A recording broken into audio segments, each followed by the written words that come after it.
Bonjour à tous, bienvenue sur Switch, l'émission basket de Sport and Spirit. Nous sommes aujourd'hui avec Rodrigue, aka le dualaire. Toujours présent. L'homme qu'on ne présente plus. Exactement. L'homme que ne présente plus. Nous sommes également avec l'homme que l'on appelle prêt. Enfin, non, excusez-moi, c'est Maudit. Comment ça va, Maudit? Très bien, et toi? Et bien sûr, on a une petite pensée pour l'homme qu'on ne présente plus et qu'on ne va pas présenter car il n'est pas avec nous aujourd'hui. Là, franchement. Mais on a une petite pensée pour lui. On a une petite pensée pour lui, mais t'as intérêt à être là la prochaine fois. Du coup, aujourd'hui, on va parler basket, hein, parce que c'est le but. Hein. Exactement. C'est l'émission. C'est pour ça. Donc, on va parler de top, de flop et de play-off. Je vous laisse démarrer, les gars. Exactement. De toute façon, la dernière fois, on a fait un peu un petit bilan de début de saison avec ce qui nous avait plu ou pas au cours de la saison. Comme l'a dit Alex, je pense qu'on va partir sur la play-off, mais avant, c'est bien, vu que la saison régulière s'est terminée hier soir, puisqu'on est le 10 avril, on va dire juste un petit top, un petit flop de la fin de saison. Donc, Moody, je te laisse déjà commencer pour ton top, si tu en as un, bien sûr. Mon top, en vrai, ça serait les Lakers, finalement, de la deuxième partie de saison. Par rapport au début de saison qui était catastrophique, je dirais les Lakers. Pourquoi? Parce qu'ils ont dégagé tous les gens qui servaient à rien un peu. Est-ce que tu parles de monsieur Russell Westbrook? Arrêtez, c'est la si facile, les gars, c'est la si facile. L'homme qui balance des briques, c'est bien ça. Pourtant, il a trouvé un nouvel élan. Aux Clippers, il est pas mal, hein. Il est vraiment très fort. Finalement, peut-être que c'était la franchise qui lui correspondait. Exactement. Peut-être. Après, il reste toujours sous les projecteurs de Los Angeles, quoi. Ça reste une ville très médiatisée, donc il doit en prendre encore plein la gueule. Mais ce qui est bien, c'est qu'il n'a pas déménagé. Ouais, voilà, c'est ça. Au moins, il a pas bougé. Dieu merci les Clippers qui l'ont pris. En tout cas, bravo aux Clippers qui ont dégagé pas de Bev aussi. Ils ont pris D'Lo, ce qui est un très bon choix. Très complémentaire avec LeBron. Exactement. Un mec qui va pas être flashy encore, c'est ça, qui va laisser LeBron briller, tout ça. Du coup, ils sont très bien revenus. On s'attendait pas à ce qu'ils soient au play-in. Du coup, ça c'est mon top vraiment. Je sais pas comment ils ont fait, je m'attendais vraiment pas. En vrai, ils ont fait une bonne Ils ont fait une bonne fin de saison. Alors fin de saison oui, mais ils ont fait une bonne à la deadline des trades. Ils ont fait des bons trades en fait. Ils ont redressé l'équipe. Ils ont fait en sorte que l'équipe soit plus cohérente, qu'elle ait plus de sens par rapport à LeBron. Ils ont aussi ramené Rui Hachimura, qui est un scoreur assez complet, qui en sortie de banc fait toujours plaisir. Il y a Austin Reeves aussi qui commence à s'installer bien dans le roster et qui commence à être un mec installé et sur qui on peut compter. Et puis aussi Dennis Schroeder qui était super fort juste avant que D'Angelo Russell arrive. Mais bon, vraiment la grosse pièce ajoutée à cette équipe, c'est D'Angelo Russell quoi, qui vraiment fait du bien à l'équipe. Et quand tu vois, quand tu as 3 stars, alors D'Angelo, est-ce qu'on peut encore le considérer comme une star? Je sais pas, mais quand tu as 3 stars, D'Angelo, LeBron et AD, donc Anthony Davis, franchement ça fait rêver. Et moi j'ai pas envie, on le verra juste après, mais peu importe qui je suis, j'ai pas envie de prendre les Lakers. Hein. Surtout s'ils sont au complet. Hein. Ça va être bien chiant. Après, normalement, Anthony Davis, il se blesse souvent, connaît, il y a moyen de. Il fait un saut, il est blessé. Parce que son rendement, il semble que son rendement ne soit pas à la hauteur de son niveau quand même. Bah en fait, le problème c'est que ce mec-là, ça a toujours été un fantasme, mais il s'est tout le temps beaucoup blessé. Et en fait, il a quand même un titre de NBA à son affiche. Je sais même pas s'il a un titre de meilleur défenseur de l'année, peut-être. Non, je crois pas. Je crois pas non plus. Parce que je crois pas qu'il a fait une saison complète. Ouais, hein. donc bah, tu vois, voilà. Donc, et puis maintenant que, je sais pas si t'as vu Mouji, mais là c'est passé à NBA. Comme quoi, pour être éligible à un titre, notamment le titre MVP, il faut avoir joué au moins 65 matchs minimum. Donc, Anthony Davis, je crois que sur la plupart de ses dernières saisons, il a joué moins de 65 matchs, largement moins. Donc compliqué, mais c'est vrai qu'au complet, ça peut faire très mal. T'as pas envie de les prendre. Je pense que c'est D'Lo qui rajoute tout ça, franchement. Ah ouais, non, moi en plus j'adore ce joueur. Il revient, puis l'histoire est belle, il revient aux Lakers après qu'il soit fêté, j'ai un peu un mal propre. Après il le méritait aussi à l'époque. Hein. Je sais pas ce qu'il a fait. Bon, à Brooklyn, il était les révélations de l'année, lui. C'était son prime. Ismaï Venatuva, droite à gauche. Trop fort. Les Lakers, peut-être, c'était la pression, peut-être. Il fallait qu'il change de mentalité. Là, il revient pas en tant que star, en mode plus à la passe, en suppléant de LeBron. Vu que maintenant, entre guillemets, on lui demande plus autant, je pense, que ce qu'on lui demandait par le passé. Là, maintenant, ça a vraiment un complément avec LeBron. LeBron qui n'est plus tout seul au front de l'attaque. Non, franchement, c'est. Et puis, moi personnellement, je suis content que ce soit pour le spectacle, mais aussi pour la legacy de LeBron qui se retrouve en play-in. Et surtout, sur un point de vue storytelling, l'histoire elle serait incroyable s'ils sont champions. Alors, j'y crois pas du tout, on le verra après, mais incroyable dans l'histoire s'ils sont champions. Ils étaient décriés, ils devaient pas aller en playoff, machin. Ils accrochent le play-in, du play-in, ils arrivent en finale, s'ils gagnent les finales. Ce serait incroyable. Ce serait incroyable. Mais bon, j'y crois pas trop. Mais voilà. J'y crois pas trop. Non, mais voilà. C'est juste comme ça. Incroyable s'ils gagnent, mais je ne crois pas à leur victoire. J'ai 0% de chance de Je suis mort. Non, mais non, très bon top. Je valide fort. Et en tant que flop, je dirais soit les Hawks. Ouais. Les Hawks ou. Bon, on va dire les Hawks. Les Hawks, ok. Les Hawks, parce que je m'attendais à plus de leur part. Les Hawks, ouais, et un peu décevant, effectivement, ouais. Même beaucoup décevant. Je m'attendais à ce que Trey déjà soit un peu plus au-dessus au niveau de jeu. Niveau de jeu, la team qui tourne un peu. Bon, ils essaient de s'en sortir tant bien que mal. Il y a des trucs qui vont pas, ça me déçoit un peu. Sachant qu'ils ont quand même de très bons éléments dans la team. Après, attends, t'es déçu, ils sont en play-in, hein. Ils sont en play-in et ils sont en play-in pour jouer contre Miami pour être 8ème, hein. Donc ils sont pas non plus. Je vois ce que tu veux dire. Quand tu regardes le roster et quand tu regardes l'ambition de l'équipe, surtout avec l'agent de Dejounte Murray, tu te dis il devrait pas être 8ème. Mais bon, c'est pas possible. Pour moi, je suis le coach en chef des Hawks. Je n'ai plus son nom en tête, mais c'est pas grave. Quinn Snyder, voilà. Je suis pour l'instant en play-in. Bon, je me dis, je serai peut-être pas félicité par le GM, par le propriétaire de la franchise, mais au moins, bon, je sauterai pas quoi. Je me ferai pas virer quoi. Ouais, je sauterai pas, mais par rapport à l'année dernière, je pense que les gens ils sont bien déçus. Par rapport à l'année dernière où il y a 2 ans, où on voit que leur niveau, entre guillemets, après, ils étaient meilleurs au playoff les années précédentes. Mais, on va dire, toute l'année, comme on l'a dit la dernière fois, normalement, ça reflète un peu ce qui va un peu se passer durant les playoffs. Quand tu regardes le problème il vient de plusieurs endroits. Déjà, ils ont perdu beaucoup de soldats, ils ont perdu Kevin Huerter qui faisait beaucoup de bien en sortie de banc. Ouais, c'était coffre. Ensuite, oh putain, arrête, mec, arrête, t'es là, tu offenses des morts là carrément. Arrête gros, laisse-le tranquille, laisse-le en paix. Mais ouais, donc ils ont perdu donc pas mal de joueurs de banc qui étaient importants. Ouais, je sais. Et ils ont ajouté Dejounte Murray qui est un super joueur, et pour moi je trouve que la session elle marche pas. Ensuite, Trae Young malheureusement il est de plus en plus attendu, machin, etc. Donc beaucoup moins défendu. John Collins, il est sur un. Ouais, on sait pas. Il est. Soit il est dans un bon jour, soit il est pas. C'est ça, mais il est pas la deuxième option qu'on attendait quoi de lui. Est-ce que c'est le genre de joueur qui choisit ses matchs? J'irais plutôt que c'est les matchs qu'il choisit. Vrai, genre vraiment.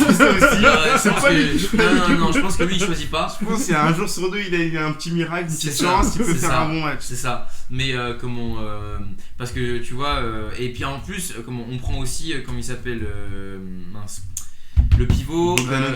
Non, le pivot là, Capella qui était vraiment un tonton, un soldat. Bon, aujourd'hui il a plus envie. Puis après c'est pareil, c'est pas lui qui revient les points offensifs. Tu vois, je regarde par exemple John Collins qui devrait être la deuxième option offensive de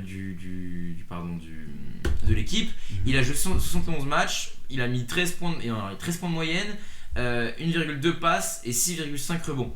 Bon, c'est pas dégueulasse. En fait, si tu veux, quand tu regardes en moyenne les joueurs, c'est pas dégueulasse du tout. Mais pour un mec de son contrat, de son niveau et pour son contrat, il devrait être largement au-dessus.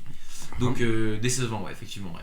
Ouais, je pense que là, les années précédentes, ils avaient plus la niaque. Vu que peut-être ils sortaient un peu, pas dire de nulle part, mais en personne. Ouais, on les ils avaient pas, cette envie qui fait qu'ils étaient bons sur le terrain. Alors que là, peut-être qu'ils l'ont perdu, peut-être qu'il y a des soucis en interne. Ouais, je sais pas. Tu sais, après aussi dans les bureaux, c'est sûr que ça joue vachement, hein, l'ambiance dans les vestiaires. On l'a vu là-bas avec le Rudy Gobert là, qui vient hier juste de frapper Kyle Anderson, qui est son coéquipier.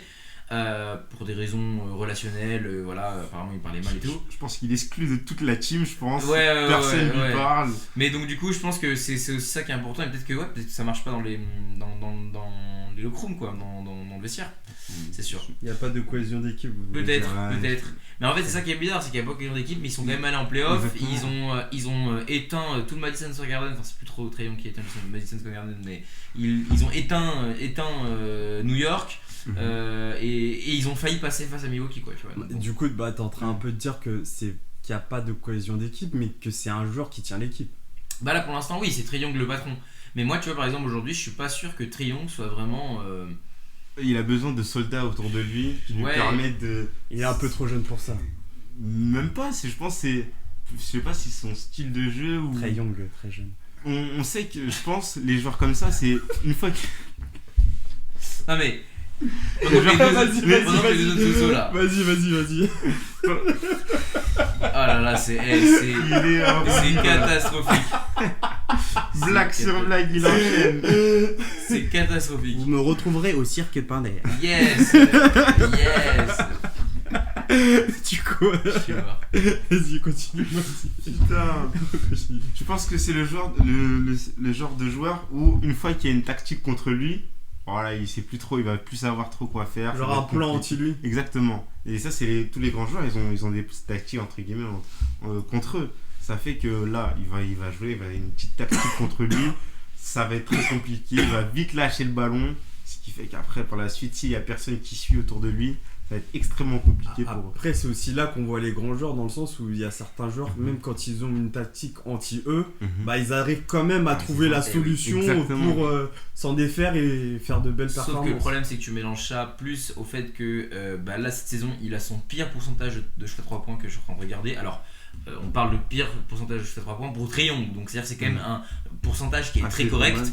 Donc c'est-à-dire 33% à 3 points. Ce qui est pas dégueulasse, hein, ce qui est quand même un bon pourcentage, mais en fait le problème d'être attendu par les défenses, d'être en struggle sur son shoot et en plus donc d'avoir un gabarit qui est petit et du coup qui te rend la pénétration dans la raquette compliquée, bah tout de suite ton jeu il est vachement limité. Bon, sur la saison, hein, là actuellement sur sa saison il est quand même à 26 points, 3 rebonds et 10 passes, il est en double-double. Bon voilà, il fait quand même une bonne saison, il fait une saison de franchise player, voilà. Très bonne saison. Mais moi si tu veux, si j'attends quelque chose de très long, c'est pas dans les stats parce que ça on sait qu'il sait faire des stats, on sait qu'il est bon en attaque, c'est être un meneur d'hommes, dans l'apport dans les voilà, c'est ça, c'est le supplément d'âme, tu vois, c'est vraiment genre l'atmosphère ADN qui va amener, c'est lui qui relève la team, c'est lui qui... c'est ça, et j'ai pas l'impression qu'il endosse ce rôle pour l'instant. Donc voilà. Il se contente juste de faire de bonnes performances. Il est content d'être un bon attaquant, et c'est un bon attaquant, effectivement. Mais c'est tout, quoi. Faut qu'il soit un peu plus leader. C'est ça, exactement, qu'il prenne son rôle, quoi, son vrai rôle, quoi. C'est un franchise player maintenant, j'ai envie de dire. C'est même pas maintenant, je veux dire, les Hawks, quand ils l'ont drafté, on se rappelle, ils l'ont choisi à la place de Doncic, hein. Et ils l'ont pris pour que ce soit sur qui reconstruire, quoi. Le futur de la... Après, on vend pas, hein. Il est jeune encore, hein. Il est jeune, il arrive en 2019 en NBA, tranquille, il a le temps encore d'être fort, il a le temps encore de gagner. Bon, mais voilà, pour l'instant c'est pas ça. Bah écoute, moi de mon côté, on va commencer. Tu sais quoi, on va aller dans la continuité puisque j'ai réécouté une petite partie du SAS, du dernier SAS Switch. Que vous pouvez aller réécouter dans la playlist Switch and Spirit. Exactement, sur YouTube. Et donc que j'ai réécouté vite fait. Et ce qui est fou, c'est que lors de ce premier Switch and Spirit qui avait lieu donc en décembre, quelque chose comme ça, non ? Je sais plus quand est-ce qu'il a eu lieu. Bref, avant 2023, je trouvais que Dallas était pas ouf. Et c'est fou, on est en 2023 et Dallas est toujours pas ouf. Et ce qui est encore plus fou, c'est que Dallas est toujours pas plus fou, mais en plus ils sont réussi à être moins bons avec un meilleur joueur dans le roster. C'est incroyable. C'est gratuit. C'est incroyable. Non mais donc. Non, mais c'est gratuit. C'est gratuit, mais c'est vrai. Je veux dire, en fait, moi, ce qui m'énerve avec cette franchise et avec ce JM, c'est que puis aussi le coach, quoi. Enfin, la feuille A4 qui est lanceur de coach plutôt.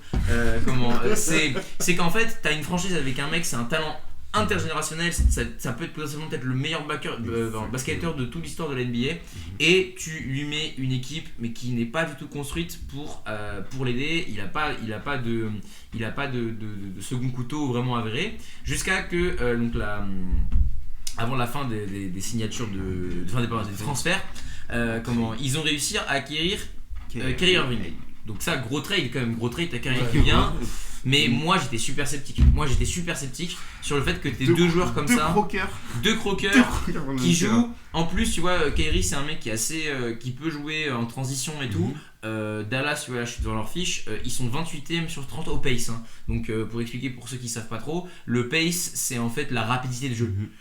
Donc ça veut dire qu'ils sont, presque avant-dernier. En pace. En plus, on sait que Doncic, je me souviens, je le disais en plus dans le Switch and Spirit, c'est pas un grand défenseur, et son équipe est à son image. C'est pas avec Kyrie Irving que vous serez plus défenseur, hein, parce que là, on voit, ils sont 24e défense sur 30, ce qui est genre catastrophique. Et ce qui est fou, c'est qu'ils sont 6e attaque sur 30. Et en fait c'est triste du coup parce qu'en fait ils ont deux grands talents offensifs mais ils n'y arrivent pas. Moi personnellement je pense qu'ils ont fait une grosse erreur pour plusieurs raisons, parce que déjà Kyrie en fin de saison là il peut se barrer. Et on sait très bien que Kyrie aujourd'hui il a envie de gagner. Il a vu qu'avec KD ça marchait pas.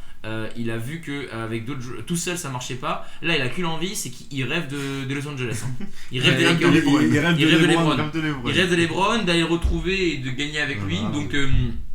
Donc là en gros ils sont mis à poil, ils ont perdu Dorian Finney-Smith qui était un super soldat, défenseur sur les ailes, charbonneur et tout. Voilà, ils l'ont plus. Tous les joueurs qui ont survolé les playoffs l'année dernière, par exemple Maxi Kleber, RJ Bullock, tout ça machin etc. Aujourd'hui ça le fait plus. Ils ont pas du tout renforcé leur secteur intérieur.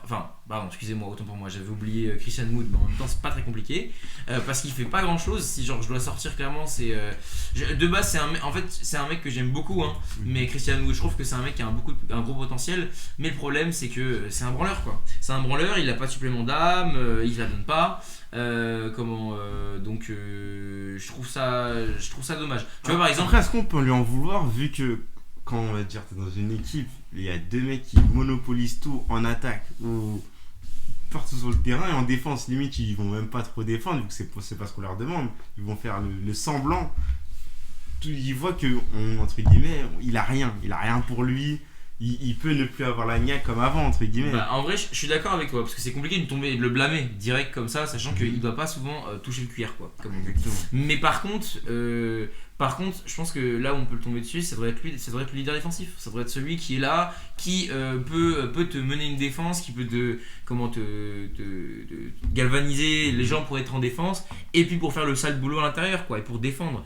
Il se fait le gardien démonter. du temple. Non mais voilà c'est ça, mais il se fait démonter, même de Dwight Powell qui est un joueur respectable de NBA, mais il se fait démonter. Tous les pivots hyper moyens de NBA sont des superstars face à Dallas. Genre la dernière fois c'était quoi, alors c'était pas un pivot, c'était un éléphant, c'était PG Washington qui est un joueur clairement pas ouf. Je crois qu'il a mis 30 points, mais c'est pas possible quoi, genre t'es PG Washington, tu te mets 30 points sur la gueule. Bref, en plus ils ont fait 2 défaites contre les Charlotte Hornets où même Lavelo était blessé.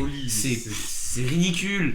Je veux dire, c'est miskin. Ils ont perdu des games, des matchs avec un buzzer où ils n'arrivaient pas à se passer la balle en Kyrie Irving et Doncic. C'est deux croqueurs qui savent pas trop comment jouer. Et en plus, ils vont ni en play-in ni en play-off. Et moi, le problème de ça, c'est que comme Kyrie se barre à la fin de l'année, le but là, avec cette fin de saison, c'est de draguer Kyrie en disant tu vois là, nous, que Dallas dise, en gros, mettre en avant, tu vois, nous là, on a un joueur international, tu peux gagner avec lui, tu peux aller loin avec lui. Alors cette année, c'est compliqué ce que tu viens d'arriver, mais regarde ce qu'on a fait en play-off. Ils vont même pas en play-off. Moi, je suis Kyrie, je me casse. Mais t'es sûr que Kyrie Irving va partir ou pas? Ce type est trop volatile. Parce que le truc, c'est que moi, ce que je vois, c'est peut-être qu'il cherche à récupérer un bon tour de draft aussi.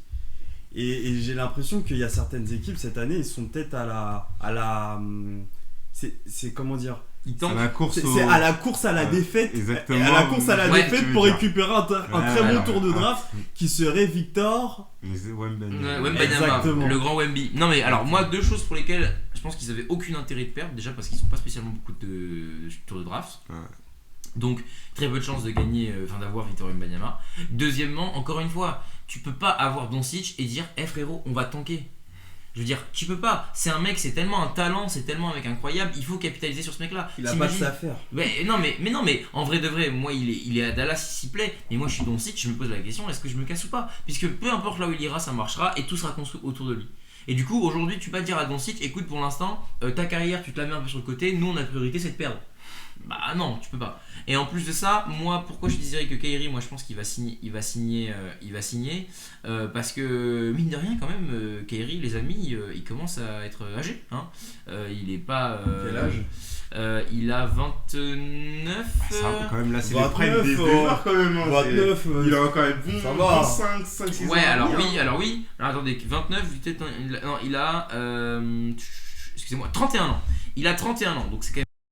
Ouais, du coup, je pense qu'à son âge, déjà on ne sait pas dans quel état il sera à la fin de son prochain contrat, parce que quand là il va signer un contrat, je pense qu'il sera un contrat de 4 ans, donc à la sortie de ce nouveau contrat, il aura 35 ans. Bon, à 35 ans, déjà, même si tu restes un bon joueur, c'est quand même un mec qui compte quand même sur ses qualités athlétiques pour jouer, donc c'est compliqué. Donc on ne sait pas dans quel état il sera physiquement. Et puis ensuite, t'as envie de gagner. Hein. Moi je pense que gros, quand t'es un mec comme Kyrie, qui est l'un des meilleurs attaquants de tous les temps, et que t'as gagné qu'un titre, bah t'as envie d'aller avoir un peu plus quoi. T'as envie de rentrer vraiment. Après c'est pas. Est-ce que c'est pas à cause de ses propres choix à lui qu'il n'a rien gagné? Ah si, non mais après. C'est de sa faute. Ah mais non mais ça, mais alors ça. Il est à Cleveland. C'est pas un débat, oui, bien sûr. À Boston. Il fait n'importe quoi à Boston alors que normalement tout se passe bien à Boston, tout le monde est bien là-bas. À chaque fois. De quoi? Blessé tout le temps aussi à Boston. Souvent blessé. Bonne question aussi. Mec, honnête, avec KD et Harden, ils ont joué je crois qu'une vingtaine de matchs ensemble. C'est une dinguerie quand même. Ils ont joué que 20 matchs ensemble. Limite, Et même quand ils jouaient ensemble, est-ce qu'ils jouaient vraiment ensemble? Non, pas forcément. C'était un peu. Tiens, vas-y, fais-leur du sale. Ok. À moi, vas-y. Vas-y, suivant. C'était vraiment ça. C'était 3 contre 5. Ah ouais, c'était ça. Ouais. Mais bon, donc du coup, donc moi, si tu veux, là, Dallas, je trouve que. Je critique pas le choix qu'ils ont fait en essayant de prendre Kyrie. Moi demain, tout le monde l'aurait voulu. Voilà, tout le monde l'aurait fait. Genre, c'était un coup à tenter. Faut avoir la tactique derrière. Mais il fallait enchaîner avec d'autres trades. Il fallait faire d'autres trucs. Il fallait essayer de renforcer l'équipe. Elle est trop. En plus, Jason Kidd, mais il coach rien. Il gère rien. Lui d'ailleurs, je pense que c'est le premier fusible à faire sauter. Mais non, mais c'est vrai. Il coach pas. Il y a rien mis en place. Je dis pas que c'est facile. Je dis juste que bon, je sais pas. Il pourrait large faire mieux. C'est ça. Donc. Toi, t'es un cracheur de venin en fait. Non, mais mec.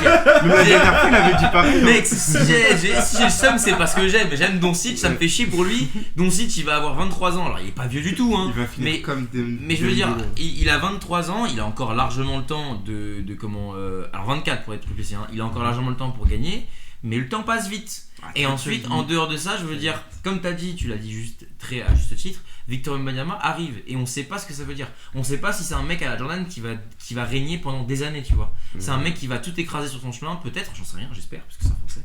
Mais peut-être qu'il va tout écraser et que du coup la porte pour gagner pour un titre pour Doncic, la fenêtre, merci, elle sera réduite voire inexistante. Et c'est ça qui serait bien dommage. Il y a toujours un LeBron qui traîne. Il y a toujours un LeBron qui traîne et il y a toujours un LeBron qui veut jouer avec son fils. Et son exactement. fils, pareil, on sait pas. Alors bon. Il aura pas le niveau à LeBron. Oui, il aura pas le niveau à LeBron. Du moins, du moins pas tout de suite quand il va arriver. Mais bon, en tout cas, ce que je veux dire, c'est que c'est dommage. Il perd du temps et il gâche un talent. Voilà, ça qui est dommage. Et puis on l'a bien vu, hein, tu regardes les conférences de presse, Doncic il est un peu triste. Il dit même qu'il a pas trop la tête au basket. Ça fait peur d'entendre ça. Hein, je veux dire. J'espère juste qu'on va pas faire comme Portland avec Damian Lillard. J'espère juste qu'ils vont pas durer pendant je sais pas combien de temps comme ça, à rester avec le même effectif pendant des années, faire des trades un peu par-ci par-là pour histoire de frauduleux. Exactement, vraiment frauduleux. Après tu vois, bon je dis pas ça parce que j'aime Portland, mais Portland, je trouve qu'au moins ils ont essayé de faire quelque chose, ils ont essayé de construire. Bah ils ont amené CJ McCollum, ils ont amené Nurkic, pardon. Ils ont amené Carmelo, avant il avait Aldridge. Bon, il y avait quand même. C'était un Mélo il avait mal au dos un peu, il avait un peu la scoliose. C'était vieux Mélo, C'était vieux Mélo, mais il faisait le café quand même, hein. Il mettait très bien. Hein. Franchement, on s'attendait rien de sa part, j'ai envie de te dire. C'est juste peut-être pour les spectateurs qui viennent un peu plus, pour les anciens, etc. Mais. Non, bon, oui, c'est vrai. Mais Nurkic, on va pas parler de son niveau de jeu à Portland, mais. Bah, en vrai, avant qu'il se blesse. On s'attendait tous large plus que ça, bon. Bah, avant qu'il se blesse, mec, je trouvais qu'il était très bon, moi, Nurkic. Nurkic, genre, en soi, je pense que sa blessure qu'il l'a un peu terminé, tu vois. Mais de manière générale, bon, cette saison, il a 13 points, 9 rebonds et 2 passes. Bon, c'est plutôt honnête hein, pour un pivot NBA. Mais quand tu regardes ses stats des années genre plus 2016-2017, il avait quand même des belles stats, hein, moi je trouvais. Je pense qu'avant il avait beaucoup plus d'impact sur le jeu de son équipe quand même par rapport à là. Ouais, c'est pour ça que je pense que sa blessure lui a mis un coup, on l'a jamais vraiment retrouvé, tu vois. Mais là, ça fait combien de temps? On l'aime bien, hein, on peut être patient, mais... Surtout qu'il a un contrat un peu conséquent quand même. Mais tu sais que Damien Lillard a fait une demande spéciale pour qu'il reste. Hein. Ah ouais? Bah bien sûr. Damien Lillard a voulu qu'il reste. Hein. Donc, si maintenant les joueurs... Je l'aime bien, c'est mon joueur préféré, Damien, mais c'est pas lui de s'occuper de ça. Hein. Non, c'est vrai. Après, moi demain, je suis JM, j'ai Damien Lillard qui me dit, bon écoute, moi pour être mieux dans l'équipe, je préfère qu'il y ait Jusuf Nurkic. Ah bah oui frérot, si tu veux, hein, moi je veux dire... si c'est ça, à l'époque de OKC, tous les guignols potes avec Westbrook, ils seraient dans l'équipe encore. Ouais, oui, mais tu sais, c'est pas... Tu te connais, c'est comme LeBron avec... dans chaque franchise dans laquelle il est passé. C'est comme KD quand il fait sa diva. Moi je pense que Damien Lillard, il a un peu un passe-droit partout, tu vois. Peut-être, il a un passe-droit dans le sens où c'est le joueur de l'équipe et que c'est la tête de la franchise. Ça doit être construit autour de lui parce que c'est aussi lui qui doit avoir la vision. C'est la tête de la franchise. Ça je suis d'accord, mais je pense pas que... Il a des connaissances basket, etc. Mais je pense pas que c'est l'expert qui sait qui va très bien avec lui ou non. Sachant que le coach, il a ses propres tactiques. Je crois qu'ils n'avaient pas changé de coach aussi. Si, là, c'est comment il s'appelle, c'est Billups. Ils ont changé de coach. Le coach, peut-être, va faire de nouvelles tactiques. Il va changer sa manière de jouer. Ça se trouve, Nurkic ne sera même pas bon. Plus, ouais. Exactement. Ah, je comprends ce que tu veux dire par là, dans le sens où ça pourrait être des demandes de joueurs, mais en mode, c'est des joueurs qui se disent, en fait, ils vont me passer la balle. Quoi. Exactement. Il va me donner le ballon. Bon.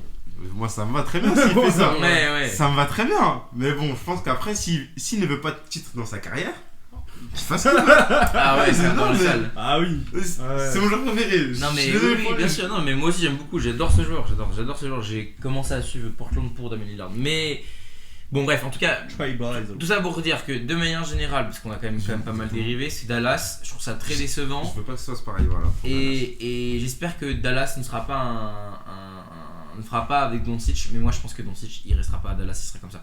Moi je donne encore 2 saisons à Dallas pour essayer de faire quelque chose avec Doncic. S'ils ne font rien, si même pire ils n'arrivent pas à aller en playoff, je pense que Doncic il se casse. J'ai l'impression qu'il est fidèle quand même. Il se casse.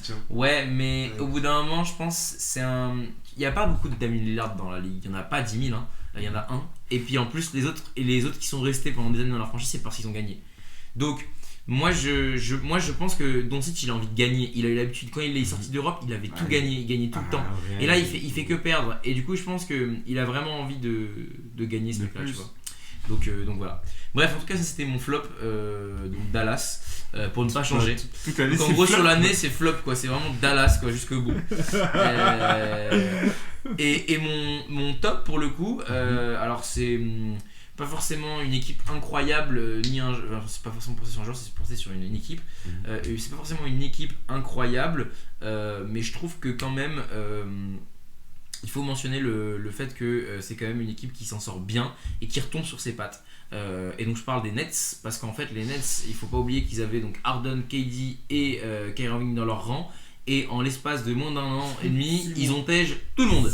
6 mois, ils ont tège tout le monde. Et c'est pas ils ont tège tout le monde parce qu'ils voulaient trouver d'autres joueurs. C'est parce que chacun a demandé leur trade. Et dans ce genre de situation pour une franchise, c'est horrible parce qu'en fait, tu trouves jamais ton compte. Et mon top, en fait, c'est l'effectif des Nets. Parce que je trouve que l'effectif des Nets est génial. Il est profond, il y a du talent. Je veux dire, il y a de la jeunesse et de l'espoir avec un mec comme Michael Bridges qui, pour le coup, lui, c'est un mec archi polyvalent, fort, qui a, je trouve, toutes les caractéristiques d'un mec qui peut être franchise player. C'est un gros défenseur, c'est une menace à triple niveau. Il est fort au mi-distance. Il est très bon dans tous les secteurs. C'est ça. Et du coup, je trouve que moi j'aime beaucoup le joueur. J'ai regardé un peu les matchs des Nets du coup après le départ de KD. J'adore ce joueur. Là cette saison donc il est à 20 points, 4 rebonds et 3 passes. C'est stats honorables, mais voilà quoi. Et il a fait des cartons. Et là c'est un match, je crois qu'il a mis un match à 40 points. Bref, bon, là je parle juste de Michael Bridges, mais en termes d'espoir de jeunes, on a Cam Thomas aussi qui est super. Nick Claxton en qui personne croyait. Moi j'aimais bien ce joueur, après je l'aimais plus, puis maintenant je le aime bien parce que je trouve que. Non mais c'est vrai, en fait au début je me suis dit ça allait être un pivot qui allait courir et tout, trop bien. Et en fait il était nul en défense mais il courait. Et là je trouve qu'il s'est un peu remonté et tout, même offensivement c'est pas mal, franchement j'aime bien. et à côté t'as du Royce O'Neal, tu vois, des soldats quoi, tu vois, des soldats. Royce O'Neal, donc ils ont récupéré Dorian Finney-Smith qui est un soldat aussi, donc ils ont toujours Joe Harris qui est un soldat aussi, ils ont Seth Curry qui est un soldat aussi, ils ont Yuta Watanabe qui est super bon, c'est le fameux japonais là qui est de l'Utah. Yes, alors oh putain, C'est son jour aujourd'hui. c'est son émission surtout. Non mais donc Yuta Watanabe qui est l'un des meilleurs shooters à 3 points actuellement NBA. Tiens, petite anecdote que je ne savais pas parce que je l'ai appris il y a pas très longtemps. Cam Thomas est d'origine japonaise. Cam Thomas. Thomas, ouais, il est japonais, ouais. Ça sort d'où ça? Et ouais, bah ça sort même de Basket Référence. Regarde, Cam Thomas, il est japonais, mec. Ouais. En fait, apparemment, sa mère était japonaise. Moi aussi, mon arrière-grand-mère, elle est un peu brésilienne. Ouais, c'est ça. Je suis un petit peu brésilien. Kobe est italien, je me souviens. Et oui, il a des origines, ouais. Ouais, Kobe est italien. D'origine. Bref, mais et donc avec moi pour continuer avec tous ces jeunes là et tous ces jeunes espoirs et cette profondeur de banc, t'as des patrons avec Patty Mills pardon qui est encore là. Putain, j'ai oublié ce joueur. Il y a Spencer Dinwiddie aussi qui est là en tant que meneur titulaire. Mais c'est trop, enfin je veux dire, l'équipe elle est trop bien. Bon après on oublie Ben Simmons qui lui il est là quoi. C'est un gars. Depuis il donne les gourdes. Il est sympa, tu connais. C'est un gars, il avait un grand talent. Voilà, ouais. Il devait l'être l'un des meilleurs, on sait ce qui s'est passé. Là je suis sur Basket Référence, j'ai limite peur de cliquer sur son profil pour voir les stats de la saison. Genre, je me dis mais ça va me faire peur. Oh putain, ça me fait peur. Pourtant on était dans un top là, non? Attention, on fait un petit quiz à votre avis. Donc il y a points, rebonds et assists. Je vais vous donner des chiffres, vous me dites lesquels sont les points, lesquels sont les assists, lesquels sont les rebonds. Ok, dans le désordre. 6-1, 6-9, 6-3. Dans les 3 chiffres que je vous donnez, il y a points, rebonds, passes. Lesquels sont les points, lesquels sont les rebonds, lesquels sont les passes. T'as dit 6-3? Ouais, 6-3, 6-1, 6-9. Déjà c'est fou déjà que... Je sais tes matchs. Ouais. Là on est bon. Celle-là elle est bonne. Celle-là elle est bonne. Mec, c'est quoi? C'est 9 points, 6 rebonds. Il est à 6,9 points. Il est à 6,3 rebonds. Et il est à 6,1 passes. C'est un mec qui sort de J-League là ou c'est quoi là? Je comprends pas là. Ah ouais, non, ça fait mal. Et en plus, je dis sur Basket Référence, t'as toute sa fiche. Et là, tu vois à côté 3 fois All-Star, All-NBA Team en 2019-2020, Rookie of the Year en 2018, 2 fois All-Defensive Team. On peut dire qu'il a un passé. Ah ouais, mais pas digne de son niveau. Ah ouais. Exactement. Mais en fait, c'est un mec ça se passe dans sa tête. Malheureusement. C'est souvent dans la tête. Après les Sixers, je crois, c'est bon, il a perdu pied. En un an, il était pas là. Ouais, donc bon. Mais en tout cas, voilà, ça c'est mon top, puisque mine de rien. En vrai, les Nets de ton top, en vrai, est-ce qu'ils avaient pas déjà un très bon effectif qui était caché par dans l'effectif. En gros, tu veux dire que le départ de KD exactement, et de Kyrie Irving, ça a libéré d'autres joueurs. Ça fait éclore. Alors, c'est comme en plus, j'ai vu, je crois, il y a eu un match où au début le coach avait commencé avec les titulaires. Les titulaires ont fait n'importe quoi, il a mis tous les remplaçants. Et exactement. Ils ont ultra bien joué. Je pense que c'est le match où Cam Thomas d'ailleurs met un carton, je crois, c'est un truc. Mais quand tu regardes, en vrai, je suis d'accord avec toi, oui et non. Parce que en soi, en fait, moi, là où je veux dire, où c'est un top pour moi en termes d'effectifs, c'est que oui, il y avait des gens qui étaient déjà là. Cam Thomas était là, Yuta Watanabe était là, Seth Curry était là, Nick Claxton était là, donc voilà, tous ces gens-là étaient là. Mais ce que je trouve fort et dans l'histoire des Nets, ils nous ont souvent habitués à des blockbuster trades où ils donnaient, clairement ils donnaient leur cul quoi, ils donnaient tout, ils donnaient toute leur famille pour avoir des stars. Et en général des stars vieillissantes. Ce qu'ils ont fait avec KD, Kyrie, ils ont tout donné. Et donc en fait c'est ça. Et donc si tu veux en fait le fait qu'ils aient tout donné, qu'ils avaient plus rien, qu'ils étaient à poil, je trouve qu'ils s'en sortent bien. Pour des gens qui ont perdu 3 superstars, c'est ça que je veux dire. En gros, le front office a super bien géré ces départs. Je veux dire, ils ont reçu Michael Bridges, ils ont reçu Spencer Dinwiddie, ils ont reçu Dorian Finney-Smith, ils ont reçu des tours de draft. Enfin, je veux dire, là l'équipe elle est genre limite repartie, tu vois, genre elle a un avenir. Tu vois, là on sent que là où de base une équipe quand elle perd 3 superstars comme ça, elle est en reconstruction et elle part en disette sur des années. Là limite l'équipe, bon là elle est en playoff parce que Bon, ils étaient là quand même au tout début. Voilà, ils sont 6ème, mais bon là moi je pense qu'on va voir aussi autour. Parce qu'ils se sont refocalisés sur le jeu d'équipe plus que sur les individus. Après je pense qu'ils ont cette équipe depuis le début de l'année, ils sont pas en playoff, je pense. Ah oui, non, je pense qu'avec cet effectif là ils sont pas en playoff, ils sont peut-être en play-in. Là c'est grâce à KD et aux autres qu'ils sont en playoff. Mais quand même, je trouve que cette équipe, elle a un avenir, tu vois. Elle a un potentiel de ouf. On voit qu'ils ont un bon truc. Et puis même ça, je veux dire, c'est fou. On décèle déjà dans l'un des joueurs un potentiel genre franchise player. Et à côté, t'as des super bons shooters. Et à côté, t'as des soldats défenseurs. Et à côté, t'as un mec qui connaît la baraque, qui est Spencer Dinwiddie, qui est prêt à, qui est fort sur plein de points. Et en même temps, t'as des joueurs d'avenir avec Cam Thomas, Nick Claxton. Enfin bon. Il y a des défauts. Ils ont un très bon effectif voilà. À l'avenir. Ils ont sur tous les secteurs, ils ont des très bons joueurs qui pourront vraiment apporter aux Nets. C'est ça. Non, moi je trouve que c'était très bien géré. Le seul point négatif que je dirais, mais bon, c'est vraiment du pinailler du détail. Ils sont peut-être un peu lèges dans le secteur intérieur. Parce qu'ils ont que 2 pivots, Nick Claxton et De'Aaron Sharp. Ça fait un peu court. Et puis c'est des jeunes, donc ils manquent d'expérience. Mais bon, quand même, mine de rien. Avec leur style de jeu, je pense que ça va pas être axé sur l'intérieur. Non. Je pense que ça va pas être dérangeant. Donc bon, globalement, quand même, c'est une super trade deadline qu'ils ont faite, quoi. Vraiment. En gros, tu félicites surtout le directeur. Ah ouais, le JM, vraiment parfait. Et puis le coach aussi, Jack Vaughn, incroyable. Ils ont tège Steve Nash, ça pouvait plus, ça allait plus. Et donc, parfait. Très content de ça. Très bien, du coup, vous avez fait vos tops, vos flops, et on va faire ces 20 dernières minutes sur les playoffs, ce que vous en pensez. Bien sûr, mec, faut qu'on parle des playoffs, le meilleur moment. Qui sont vos favoris, le meilleur moment de l'année. Vos surprises, qui va éclore. Alors, Ouest, on commence par quoi? Commençons par l'Est en vrai. Par l'Est, ok. Parce que l'Ouest, après, on a beaucoup de choses à dire. C'est là où c'est le plus compliqué, vraiment. Quand même, il y a des choses à dire à l'Est quand même. Bon, bref, commençons par le play-in. Donc, pour le premier play-in, donc le 9ème contre le 10ème, c'est Toronto contre Chicago. C'est un match, bon, ça va être très compliqué. C'est difficile à dire qui va gagner. En vrai, moi je trouve que là, le Chicago, ça va un peu mieux en ce moment parce qu'ils ont récupéré Pat Bev qui fait le rôle de meneur que Lonzo n'est pas là, enfin que Lonzo ne fait pas vu qu'il est blessé. Donc voilà. Après moi en termes de talent, il y en a plus à Chicago avec Zach LaVine et DeRozan, puis des mecs un peu expérimentés. J'ai l'impression que c'est pas leur année, cette année c'est c'est compliqué. C'est pire que compliqué. Les Raptors sur un coup de poker comme ça, ils peuvent. Moi honnêtement, moi je vois plus quand même les Bulls. Moi je vois plus les Bulls passer. Ils sont plus favoris. Je vois quand même plus passer les Bulls aller choper le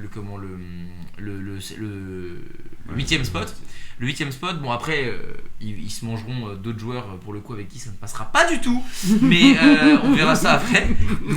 Mais moi je les vois bien accrocher ce match, et puis bon on connaît les matchs comme ça à coup près. Je sais pas si tu regardes un peu l'Euroleague ou si tu regardes la Coupe du Monde ou l'Euro de basket, une équipe peut se faire surprendre assez vite, donc en fait c'est compliqué de pronostiquer ça, mais moi voilà, sur un match je pense les Bulls ils peuvent le prendre.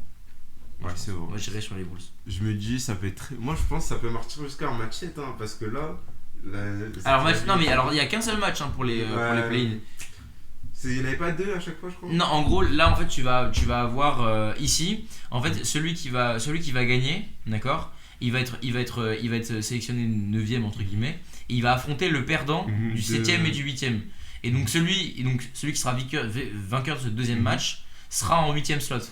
Par contre, le vainqueur entre le 7ème et le 8ème ira directement au 7ème slot. Okay. Donc en fait, les Raptors et ou les Bulls auront forcément 2 matchs à jouer pour être sélectionnés en playoff. Par contre, ce qu'on va voir après, Miami et Atlanta n'ont qu'un seul match à jouer, et c'est le leur, pour savoir si c'est sélectionné. Bref, moi je vois les Bulls passer. Et donc je vois Toronto sortir. Et du coup, on est forcément obligé de parler de l'autre play-in parce que du coup, ça va faire que ça va s'embriquer. Miami, Atlanta. On sait ce qu'en pense Maudit. Du coup, voilà. Toi, t'es plus sur Miami. Ouais, je sais pas, vraiment pour le coup. Moi, tu vois, j'ai failli mettre Miami dans mon flop. Ah bon? Trop décevant, mec. Ça, c'est vrai par rapport à. Trop décevant, mec. Jimmy Butler, Tyler Hero, Bam Adebayo, Kyle Lowry, ils ont une profondeur de banc de ouf. Ils sont allés en finale NBA en 2019. Bon, enfin, je sais pas, genre. Bref, je pense, eux. ils vont être bons au playoff. Comme quand ils sont partis en finale, ils ont été large meilleurs en playoff. Là, ils vont se sublimer. Je pense que ça va être pareil cette année. Donc, toi, tu penses qu'ils vont se mettre en playoff mode, quoi. Exactement. Okay. Puis sur tous les secteurs, je pense, ils vont manger Atlanta. La logique. Ouais. Donc, je pense que c'est vraiment legit. Atlanta, moi, je mise pas un rond. Voilà. Donc, du coup, en gros, si on devait faire la suite, donc Toronto perd et donc affronterait Atlanta. Ouais, c'est bien. Donc voilà, les Bulls du coup,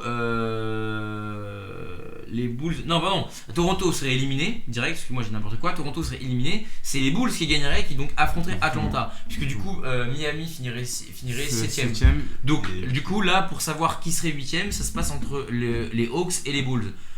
Je pars quand même sur les Hawks. Moi personnellement, il y a quand même beaucoup plus de choses sur aux Hawks. On est plus serein pour les Atlanta, c'est ça, pour Atlanta. Bah moi je suis quand même. En fait je trouve l'équipe elle est plus équilibrée. Je veux dire, t'as quand même des gros défenseurs, t'as des mecs qui sont là pour organiser le jeu, t'as des premiers, seconds couteaux. Là ici, entre Zach LaVine, DeMar DeRozan, on sait pas qui est le première option offensive. Nikola Vucevic, c'est une passoire qui sait mettre des paniers. Donc il n'y a pas de défense, il n'y a pas de secteur intérieur. Non, moi je vois les Hawks. Après, en vrai, c'est un coup de poker, on sait jamais. Hein. Oui, non, mais bien sûr, sur un match couperé comme ça, c'est possible. Hein. Tout est possible de toute façon. Mais moi je vois ça. Moi je vois Hawks 8ème et je vois Miami 7ème. Voilà. Je vois ni le Toronto ni Chicago. C'est des équipes qui ont pas ils ont pas une équipe assez solide pour passer face à Miami ou à Atlanta, quoi. Et en finale de conférence du coup. Alors attends, on va faire justement les tours les uns après les autres. Donc moi je pense que donc du coup si tu diras si t'es pas d'accord avec moi ou pas, Chicago ça dégage, Toronto ça dégage, Miami 7ème, Atlanta 8ème. Voilà. Moi je pense. Je suis juste mitigé sur Atlanta personnellement. Sur Atlanta, c'est normal, c'est ton flop toi forcément. Mais attends, tu vois les Bulls battre Atlanta. Tu sais, en fait, par rapport comme par exemple les playoffs de l'année dernière, je trouve que faut jamais se dire que le dernier va le 8ème de non mais je dis pas ça. Celui qui arrive au play-in ou qui vont faire un très mauvais match. Par exemple, les Lakers, ils étaient quoi? Ils étaient 7ème ou 8ème l'année dernière. Ouais. Ils ont perdu face à aux Suns. Exactement, face aux ils avaient perdu le play-in, je crois. Ils avaient perdu en playoff. T'es sûr? Ouais, sûr. T'es sûr? Ouais, sûr. Non, je crois qu'ils avaient perdu face à. Parce que c'était le play-in, il y avait qui dans le play-in?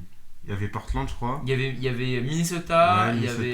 Minnesota était passé. Mais non, mais mec, on est complètement con. Je crois que c'est l'année où ils font pas les playoffs. Ouais, mais c'est pour ça que je te dis, ils étaient au play-in. L'année dernière, ils étaient au play-in. Ah, ils étaient au play-in? Ok, d'accord. Ils étaient au play-in et ils se sont fait switch très vite. Ouais. Après, carrément, on avait critiqué LeBron parce que vas-y, on disait c'était la fin un peu, voilà, tout ça. Non, moi je sais pas, en fait c'est juste que moi je parle en termes, même en termes de pur match-up, par exemple, je vois pas qui va défendre sur Trae Young, je vois pas qui va défendre sur John Collins, je vois pas qui va défendre sur DeJounte Murray. Voilà, alors que par contre, chez Atlanta, je vois qui va défendre sur Zach LaVine, je vois qui va défendre sur DeMar DeRozan. Et voilà. Après, ces joueurs-là, s'ils sont en forme, ou ils arrivent par un coup d'éclat, oui, bien sûr. Je pense pas que beaucoup de joueurs puissent défendre sur eux. Non, bien sûr. Après, je veux pas condamner, je veux pas non plus condamner l'équipe, tu vois. Mais voilà, moi j'y crois pas trop, quoi.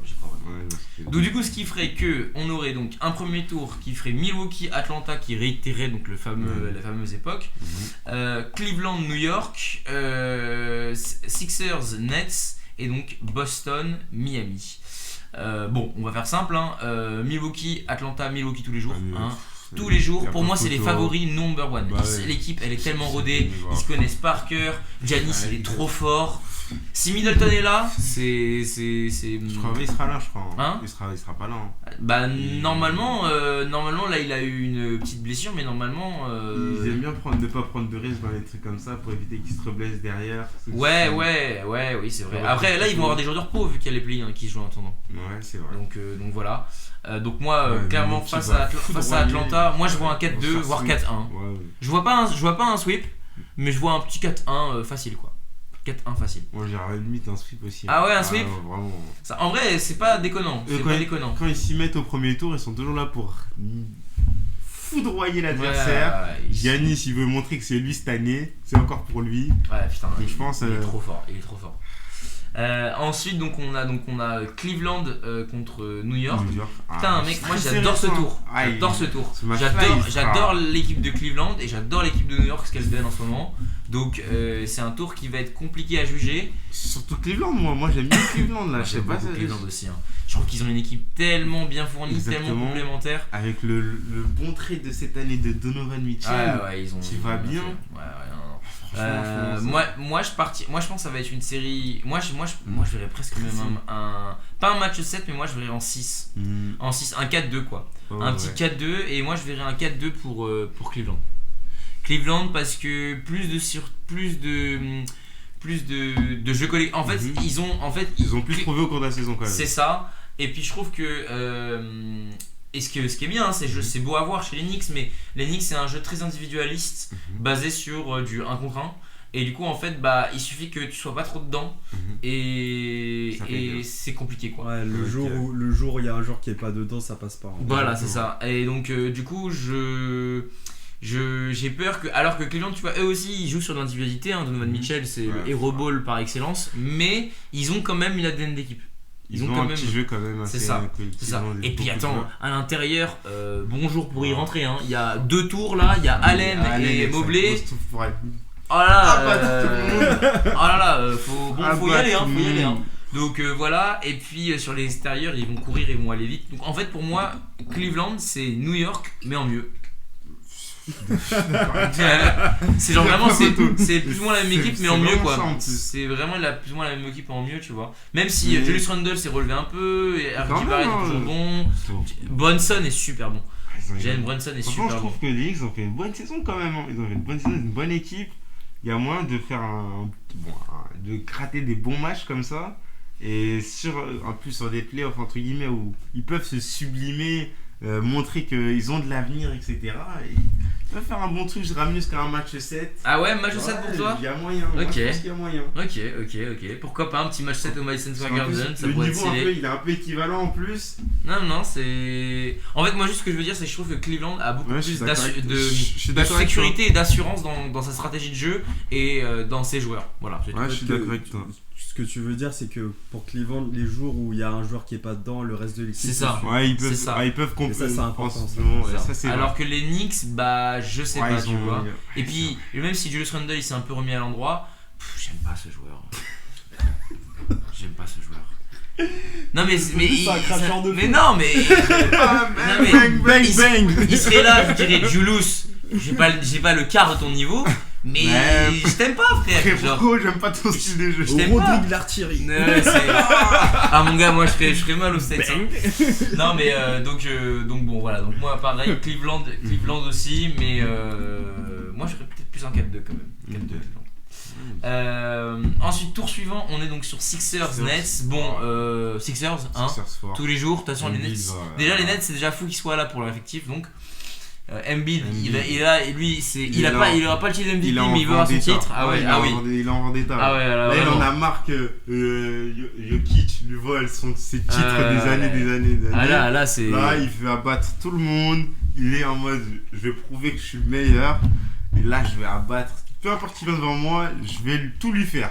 À l'intérieur, au poste, à l'extérieur. Il est trop fort. Il va un peu faire le jeu aussi. Il va montrer qu'il fait un peu d'handle. C'est bon. On a compris. Donc, si tu m'entends Embiid, on sait jamais. Il parle français. Voilà. Et il pourrait jouer les jeux avec la France. La France peut faire trop de dégâts, mon frère.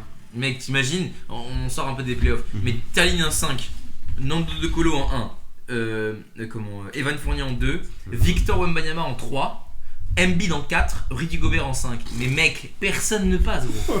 Personne. Mais c'est même pas personne ne passe, c'est personne ne fait rien. C'est que même pour shooter, frère. C'est impossible. Gros, c'est une dinguerie, gros. C'est une dinguerie. C'est même pas besoin de tourner. Frère. Défense en zone, c'est fini. Il faut juste l'échauffement, ensuite tu repars.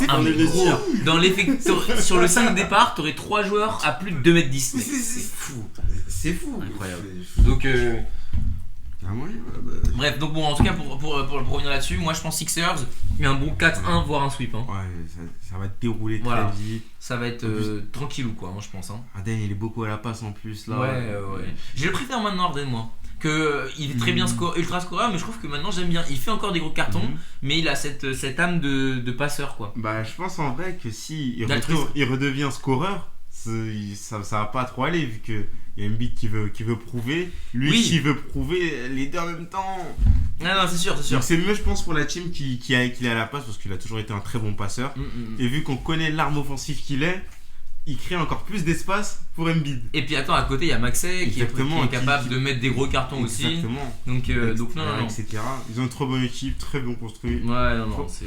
Pour moi, bon. Finale de conférence pour moi au moins. Voilà, de toute façon, là on va le voir après, et je vais être un peu méchant avec Boston, mais pour moi, la finale de conférence à l'Est, c'est Milwaukee contre Sixers. Mais bref, parlons de Boston. Boston qui va jouer Miami. Pour moi, Boston, ils ont l'avantage, expérience, roster. En plus, bon, ils ont aussi pris parce que l'année dernière, ce qui leur manquait vachement en playoff, c'était un meneur qui posait le tempo et qui jouait le jeu. Et c'était carrément Jason Tatum qui menait le jeu. Là, ils ont quand même Malcolm Brogdon qui est un vrai meneur, qui est un vrai meneur de métier, qui connaît, qui sait être altruiste. Et puis il a pas besoin de briller, quoi. Quand t'as Jalen Brown, à côté. Jalen Bronson, à chaque fois. Jalen Brown, merci. Et Jason Tatum qui sont là. T'as pas besoin de briller en termes de scoring, t'as deux mecs, c'est des bêtes au scoring. Donc moi je vois Boston passer serré 4-2, ou un petit 4-2. Ouais, je pense un petit 4-2. Eux, ils aiment pas trop sweep. 4-2, ils aiment pas trop, ouais. Ils sont trop cordiales en fait. Ouais, ils sont trop cordiales. Sur un match, ils vont dire ouais, bon, on était pas ouf aujourd'hui. Donc du coup, si on enchaîne les demi-finales, ce serait donc Bucks Cavaliers, Sixers Boston. Exactement, le premier bon, là, en vrai, franchement, moi je vois forcément les Bucks passer, parce que comme je dis, c'est mes favoris, mais quand même, je pense que Cleveland va bien les faire chier quand même. Ouais, je pense va bien faire chier parce que Allen. Ça irait à un match 7. Non, je sais pas. En vrai, mec. Match 6 max, je pense. Mec, quand tu regardes quand même.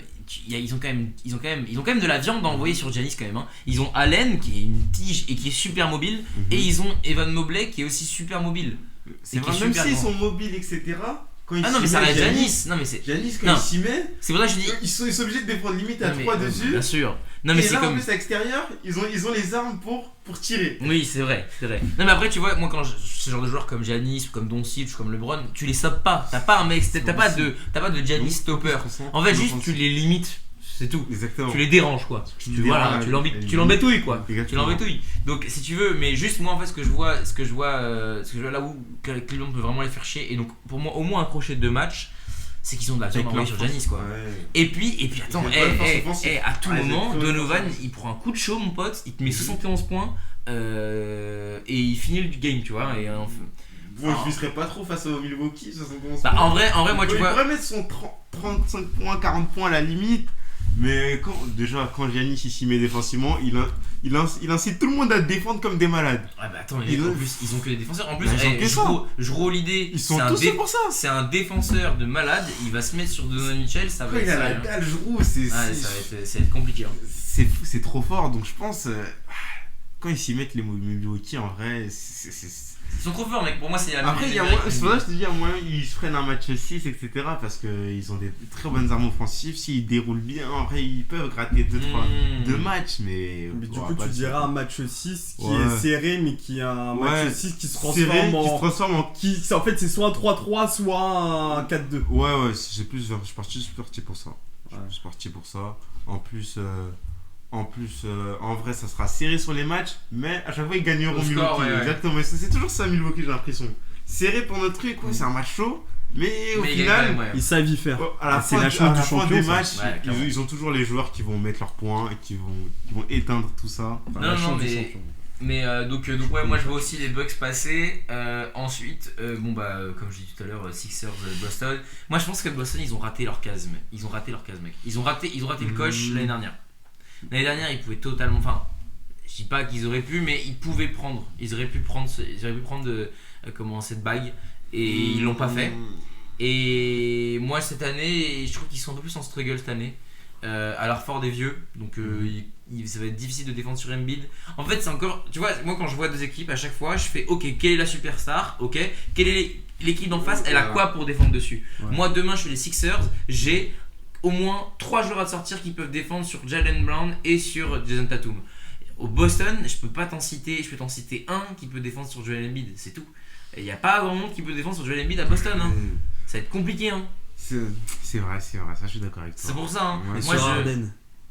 Sur Harden, ils ont plus d'armes. Tu mets Jaylen Brown, c'est un bon défenseur sur Harden. Il est Mais si tu veux, c'est pas grave, ça va être Embiid. Mec, Embiid il est trop fort, gros. Tu défends loin, il te shoot dessus. Et tu défends trop proche, il bouge et après il va te marre. Et s'il a du mal un petit feu de ouais comme ça, des familles comme ça. Moi, tu vois, alors c'est marrant que je dise dans ce sens-là, mais normalement ça devrait être plus dans l'autre sens. Mais il me fait penser à Victor Wembanyama, mais en plus lourd. Donc ce serait plus dans l'autre sens. Victor Wembanyama fait penser à Embiid, mais en plus rapide. Tu vois, dans le sens où en plus développé, c'est ça, en plus plus athlétique, exactement.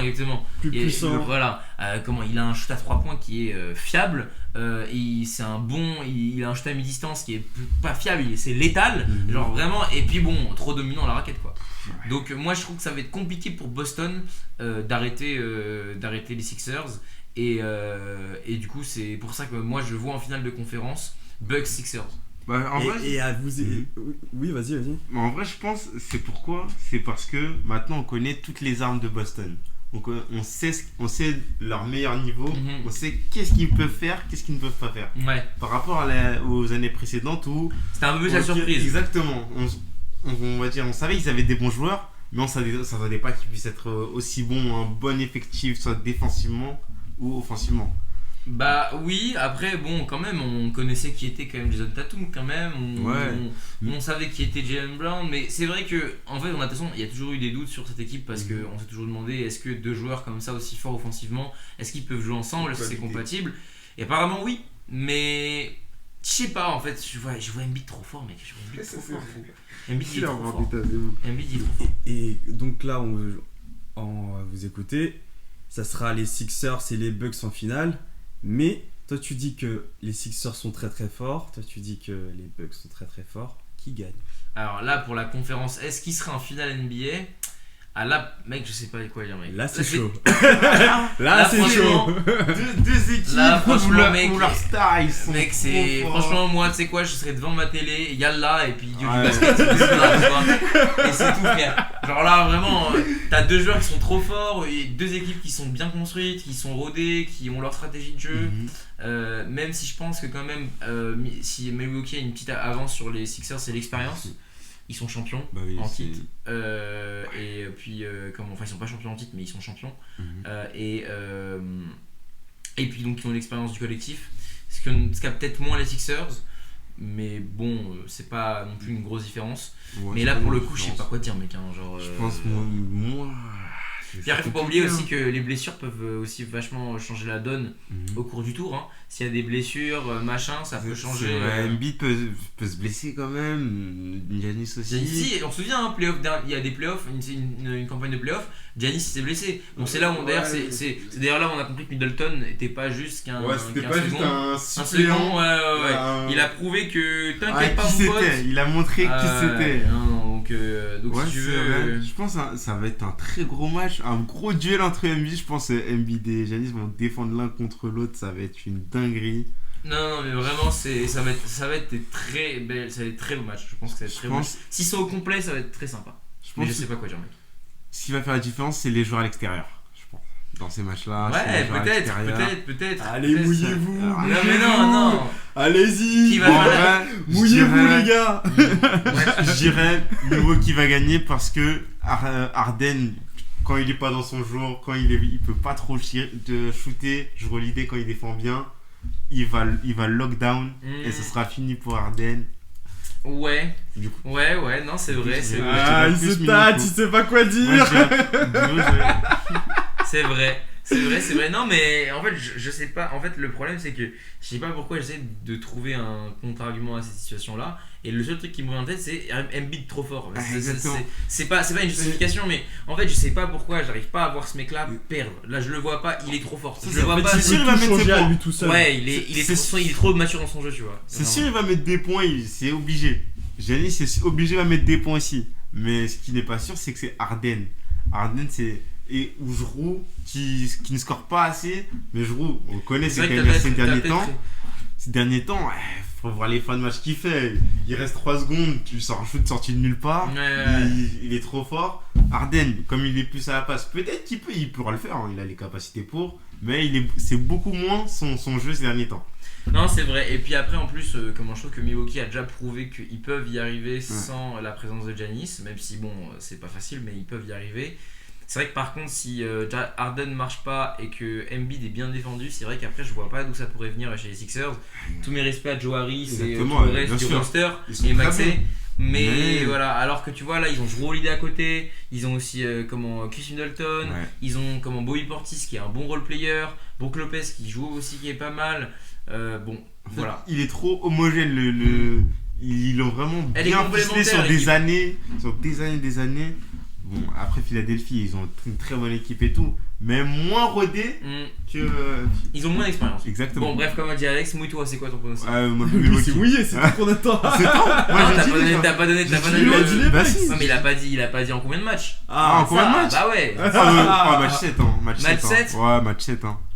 Ou 4-2 ou match 7 pour Milwaukee. Bah, tu sais quoi, parce que j'aime bien être chiant, je vais dire les Sixers 4-2, moi.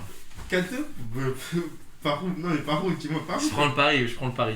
C'est noté. Je prends le pari, Sixers 4-2. Tu penses qu'Embiid va laver? Ils vont pas pour 4-2. Ils vont pas laver. Moi, je pense qu'en fait, il y a un truc, c'est que je pense que dans le genre de finale, avec des joueurs aussi dominants, il y a aussi l'aspect mental qui rentre en compte. Et au bout d'un moment, quand t'as un mec qui donne une impression aussi forte que peut donner Embiid, je pense que ça peut plomber le moral, tu vois. Après, faut... Comme s'il était invincible. Ouais, comme s'il était indéfendable. Et en fait, je pense qu'il est tellement en rage de cette fait.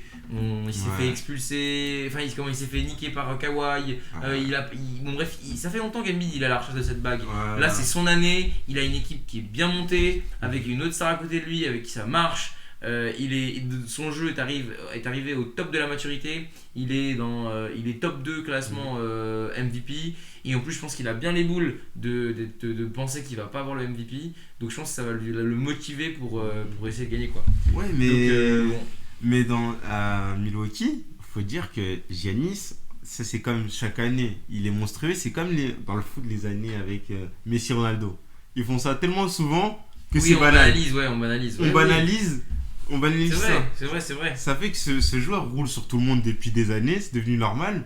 On le met plus dans la course MVP parce qu'en soi c'est devenu trop normal. Donc en vrai, dans les deux cas, en plus il est premier dans sa conf.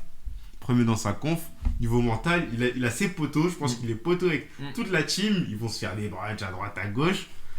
Des barbecues. Donc je pense que niveau mental. Alors plutôt par rapport à Philadelphie, Embiid, bon, je l'aime bien, il est très bon sur le terrain, etc. Mais il aime trop parler. Pour rien. Je trouve que cette saison, il l'a moins fait, je trouve. Bah, quand même, au début de saison, quand même, Ouais, par rapport à avant, mec. Par rapport à avant, c'était un mec, il arrêtait pas de... on s'attendait à mieux avec Harden, on attend ça, nanana. C'est vrai, il aime trop parler pour rien, des fois. Après, il a pas eu une saison facile non plus, mais bon, bref. Moi, je trouve que, enfin, je sais pas, je crois en Embiid et ses qualités athlétiques, mais c'est un pari que je prends. En fait, je pense que c'est juste que c'est pas très objectif ce que je dis, c'est parce que aussi je suis biaisé, mais j'ai envie de voir Embiid gagner. Tout ce que j'espère, c'est qu'il ne pleure pas comme Milwaukee. T'es un bâtard. Et après, c'est moi qui tire, ouais, il rappelle des souvenirs comme ça là. Et chaque année il fait ça. On devait gagner.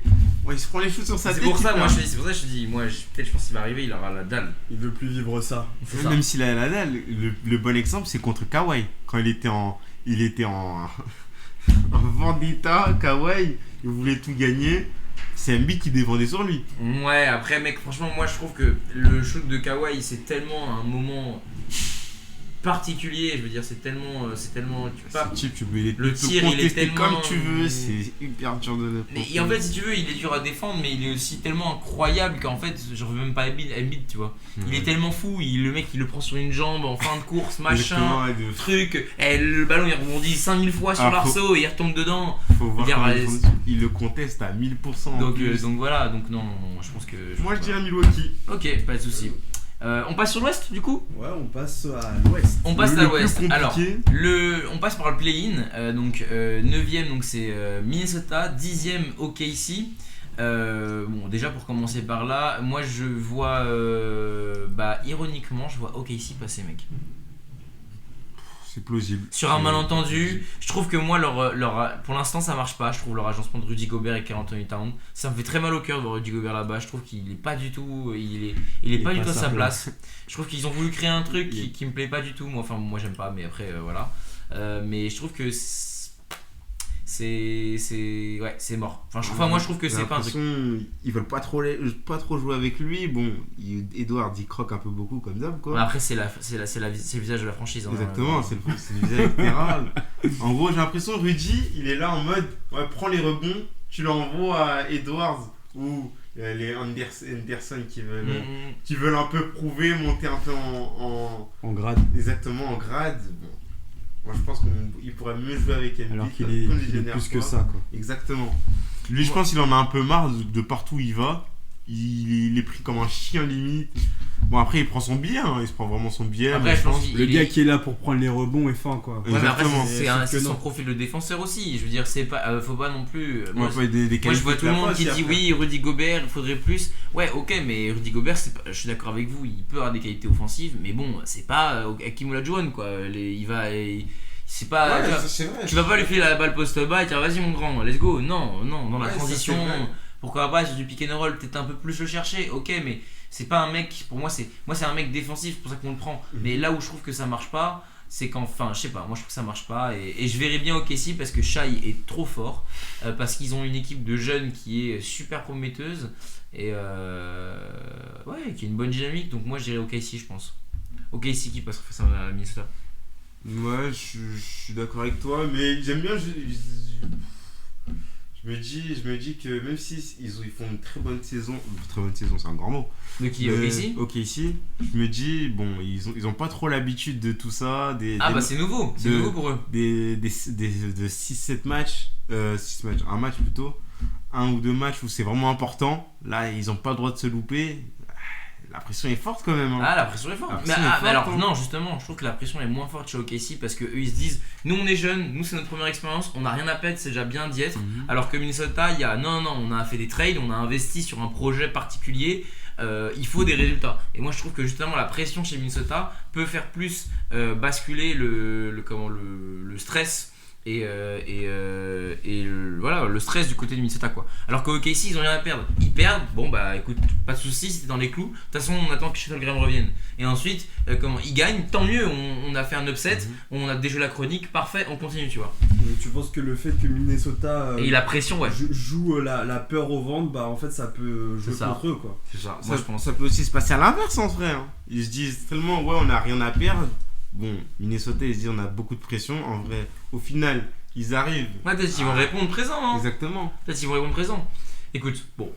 En vrai, je dirais Minnesota personnellement. Moi, je dirais OKC. Je dirais Minnesota. Ensuite, donc l'autre de l'autre côté, donc du coup, l'autre de l'autre côté, Pelicans. Bon, alors j'ai regardé comment Zion est blessé aux ischio-jambiers depuis 6 avril. Et donc, du coup, il sera pas là pour les play-ins, clairement.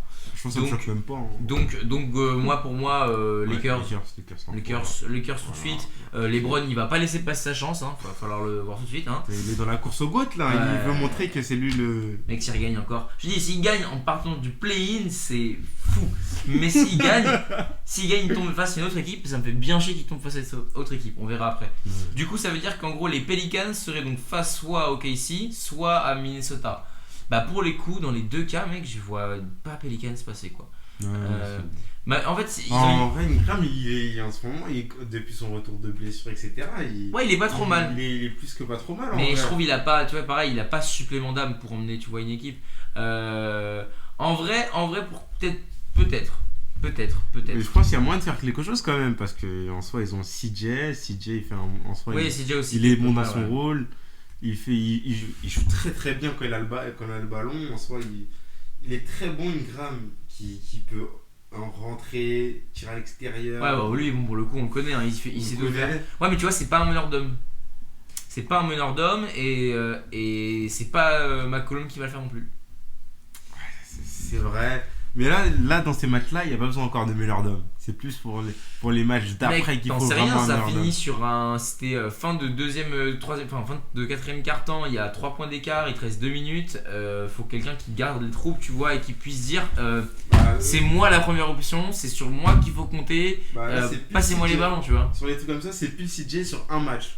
Pas Mm. sur plusieurs matchs. Sur un match, CJ, j'ai l'impression que c'est ce qu'il faisait souvent à Portland. Ouais. Sur quelques matchs où il y avait l'attention sur Damien, là c'est lui qui prenait le lead entre guillemets et il mettait les points importants.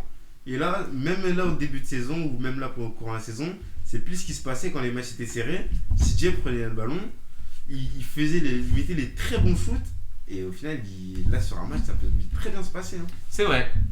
Toi, tu les vois passer face à Minnesota? Puisque toi, c'est Minnesota Non, du coup qui passe. En fait, le problème c'est que C'est un match. C'est le problème, c'est un match. Donc, Tout peut se passer sur un match. Exactement. En vrai, je dirais Minnesota quand même. Minnesota quand même? Ouais, Minnesota quand même. Bah, moi je. Si Rudy est là. Si Rudy est là? Ouais, si Ah Rudy oui, est là. ouais. Si Rudy est là. Moi j'avoue que si c'est Minnesota du coup qui passe, qui passe face à OKC, pour moi c'est quand même c'est Minnesota qui passe face aux Pelicans.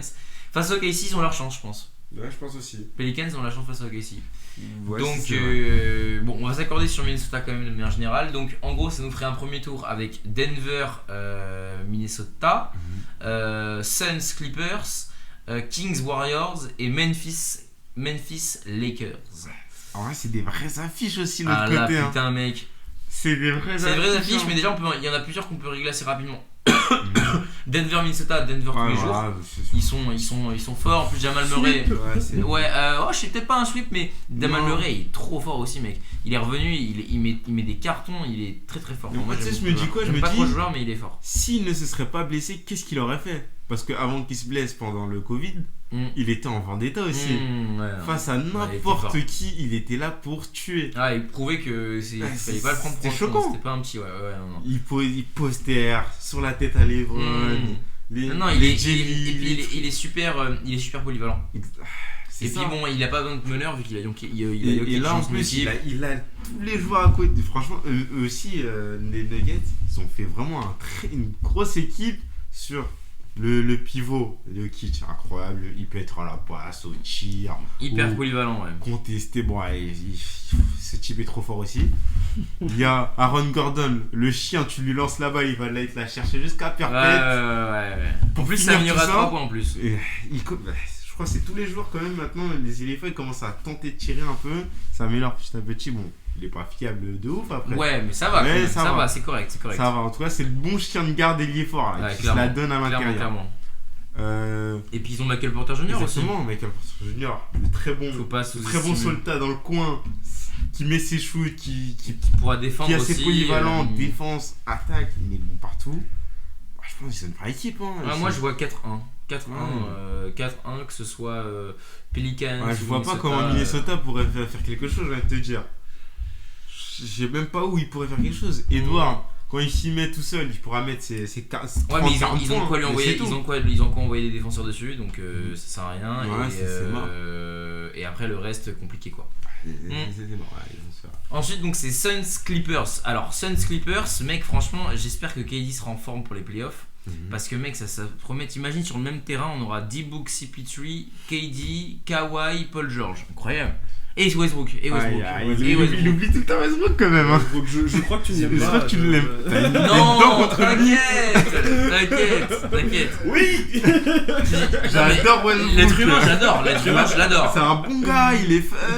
Par contre, le joueur. Ouais, t'inquiète, on parlera une fois, mon ref, ça sert à rien. Non, bah, okay, clairement, hein, on va pas se mentir. Moi, s'il y a KD, c'est les Suns. Hein. Les Suns. Ils ont une équipe qui est certes pas très. En gros, sans KD, je pense qu'ils perdent parce qu'ils ont perdu leur profondeur de banc en. Bah oui, en tradant.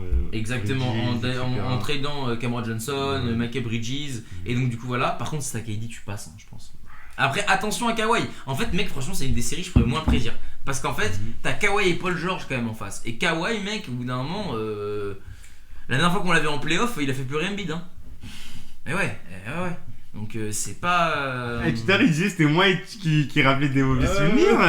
Écoute, t'as ouvert une brèche, je me suis faufilé dedans direct. Mais donc non, moi je. C'est vrai. Mais moi, j'aurais plus un doute sur les Clippers, sur Paul George et Westbrook qui ne fassent pas un très bon playoff, quoi. Tu veux dire quoi? T'as peur qu'ils fassent justement pas des bons playoffs? Exactement. Surtout dans le sens où Westbrook, il pourra faire quelques bons matchs, mais on va dire, déjà à 3 points, il est pire que pas fiable. On va commencer un peu à le serrer, ne serait-ce qu'un peu. Ça va se finir un peu. Voilà, il va commencer à bouder. C'est un grand boudeur en plus. Du coup, Westbrook, il pourra faire des trucs bizarres. Paul George, depuis toutes ses blessures, il pourra faire un bon match, mais il n'aura plus l'apport qu'il avait entre guillemets à OKC ou aux Pacers. Ouais. Donc je pense que ce sera plus si Kawhi est bon, ok, ça va être serré, mais si Kawhi ne fait pas tout le taf, c'est mort un peu. Moi en tout cas je dis avantage Suns de manière générale, juste sur le papier. Sur le papier, si à KD. Sans KD, non. Moi je vois pas les Suns, je vois les Clippers passer. Mais si il y a KD, Suns pour moi. Suns, et puis par contre je vois une série serrée quand même. Je vois un 4-2, voire 4-3 moi. Aussi, un 4-2 qui aurait dû se transformer en 3-3. Ouais, c'est ça. Moi je vois un. En vrai, je pense à un bon match 7 aussi. Je pense à un bon match, un match 6 très méchant où ça sera vraiment serré du bout. En tout cas, je pense qu'il n'y aura aucun blowout. Parce que là, on est sur des équipes avec des joueurs qui lâchent rien aussi. C'est ça, ils ont la des talents, sur des énormes talents.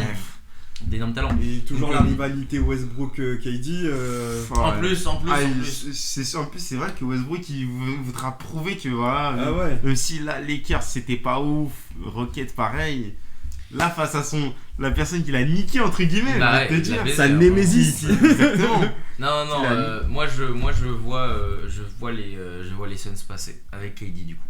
KD, je vois un bon 4-2, 4-3 je pense. Ouais, je dis, on sait jamais. Moi on va dire. Juste pour être contre toi, les Clippers. Ah ouais, t'en es à ce moment-là qui pourraient être pas mal en vrai. Ok. Non mais tu veux me faire chier. Ensuite donc c'est les Kings contre les Warriors et mec je suis trop content que les Kings soient en playoff mec. Je suis trop content, j'adore l'équipe. En plus. Ouais bah mec ça fait je pense depuis Chris Webber, c'est aux années 2002-2003 qu'ils sont pas en playoff. Donc c'est il y a très longtemps. Mec je suis trop content qu'ils soient en playoff, j'adore l'équipe. Je trouve que l'équipe est super complémentaire. J'adore Keegan Murray, j'adore De'Aaron Fox, j'adore Domantas Sabonis. Ils ont des bons joueurs de banc. On parlait de Kevin Porter tout à l'heure par rapport aux Hawks, c'est eux qui l'ont récupéré. Non, moi je trouve que David Mitchell il est bon, Malik Monk est bon, tous les role players sont bons en fait, c'est ça qui est fou. Ils ont fait leur équipe sur des années, petit à petit, ils ont gratté un joueur comme ça. Ils ont galéré quand même, mais.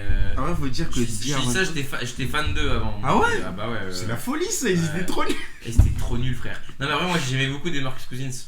Pour ça. Ah, c'est vrai que. Beaucoup des Marcus Cousins, et bon, malheureusement, le pauvre des Marcus, il a jamais pu faire ce dont il a été promis. Mais bref, en tout cas, moi là sur cette série, c'est vrai que c'est assez compliqué. En fait, moi, si tu veux, le problème c'est que moi là, comme ça, je te dirais, l'équipe la plus expérimentée, c'est les Warriors. Ouais, je sais pas. En vrai, moi, je vois quand même les Warriors passer. Ah, je pense aussi. Moi, Warriors, les Kings, ils sont pas expérimentés. C'est la première fois qu'ils vont en playoff. Les Warriors, certes, ils sont pas très bien, mais là encore, ils ont battu un record. Là, ils ont mis 55 points en l'espèce d'un carton, et je crois que ça n'a jamais été fait. J'aime bien battre des records. Ouais, surtout en termes de nombre de points le plus rapidement possible. Mais donc moi, je les vois pas passer les Kings. Je vois les Warriors passer avec un gros Curry, avec un gros Klay Thompson qui en ce moment est de plus en plus. Il revient, il retrouve son niveau, donc ça c'est cool. Ça fait plaisir à voir. Et je suis d'accord avec toi. Et voilà, donc moi je vois les Warriors en aller un petit 4-2. Moi aussi un bon 4-2. Aaron Fox, j'aime beaucoup ce joueur. Ouais, il est sous-coté un peu limite. Il est totalement sous-coté mec. Sous-coté. En plus il arrive à maturiser dans son jeu. Exactement, c'est incroyable. Donc je pense qu'il va bien gratter ses 2 points. Lui aussi il fait partie de la trempe des Damian Lillard. Le bon mec fidèle. Ouais, pour l'instant, il est bien fidèle pour le coup. Parce que pour rester, quand ils étaient un peu vers le fond du tableau là-bas. Après, en même temps, je vais te dire, s'il est sous-côté, tu vois, je sais pas ce qu'on propose. Tu vois, ce qu'on lui propose aussi. Je suis pas sûr qu'on lui propose des gros contrats en mode intéressant pour lui, tu vois. Là, pour l'instant, c'est franchise player, tu vois. Ouais, c'est Genre, vrai. c'est vraiment la figure de l'équipe. En gros, c'est vrai, là, c'est vrai que dans les autres équipes, ce sera pas la figure, C'est ça, mais il pourra Tu vois, montrer en grade, entre par guillemets. exemple, je trouve que ça aurait été super qu'il aille à Boston, parce que Boston cherchait un meneur au bout d'un moment. Maintenant, ils ont pris Malcolm Brogdon, sauf qu'il aurait jamais eu le contrat qu'il a actuellement, hein, parce que Jason Ouais. Tatum, forcément, il a un meilleur contrat. Bah Hein. oui, c'est obligé. Donc, Après, comme il est bon, je pense, ce type-là, il devrait miser sur pas un an, mais sur les années d'après. En gros, d'abord, au début, vu qu'il n'a pas encore une grosse bonne notoriété, il prouve dans une grande équipe voilà, c'est un très très gros joueur, comme je relidais, pareil. Ouais.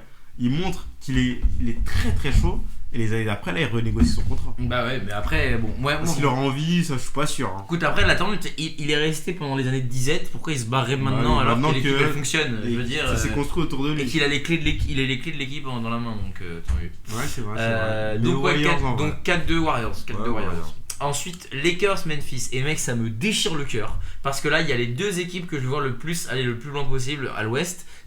Alors, c'est pas celle que je pense qu'ils vont aller plus loin. Hein. Celle que je veux aller voir plus loin, c'est Memphis. J'adore trop cette équipe. Et j'adore Ja Morant aussi.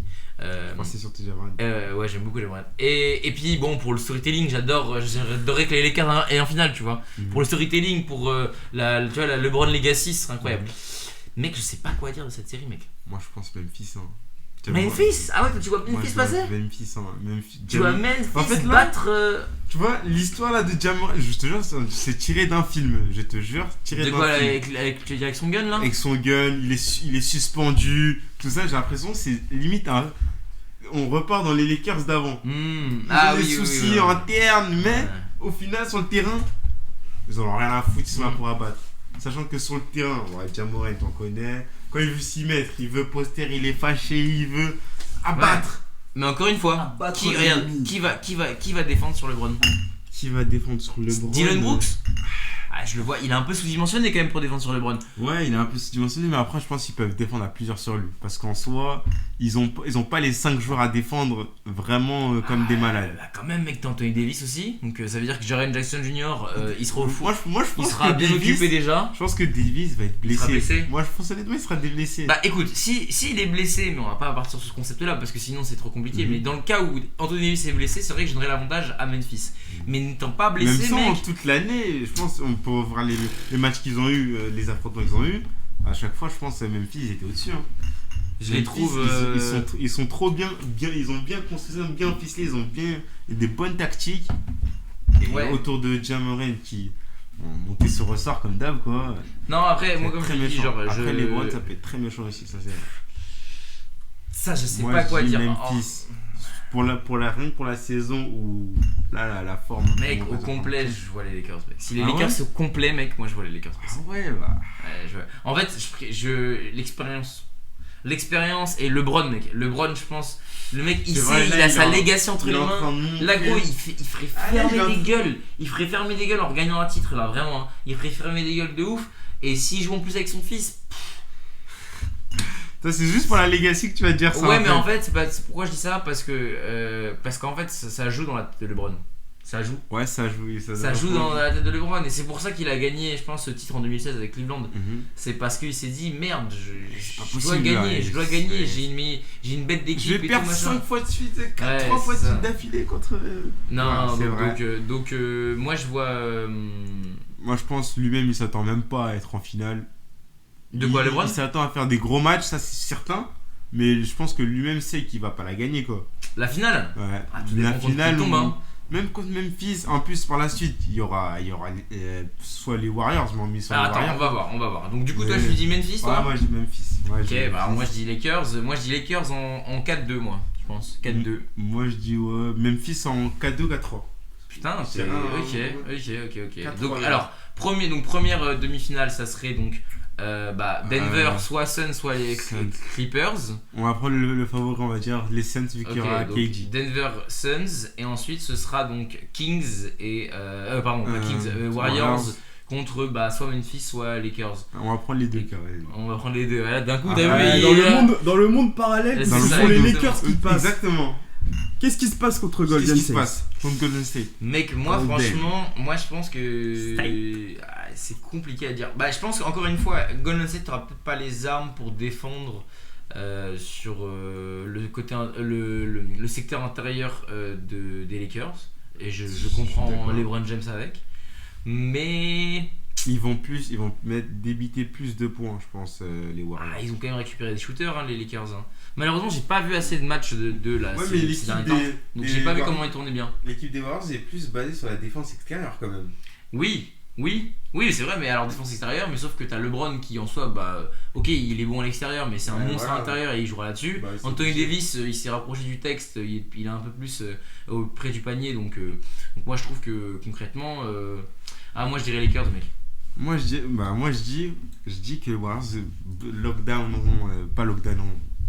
ils vont stopper, ouais. Ils vont le stopper, pourquoi ? Parce que déjà, on sait très bien que les Warriors c'est la bête noire de LeBron. Sur combien d'années ils s'affrontent à chaque fois en playoff.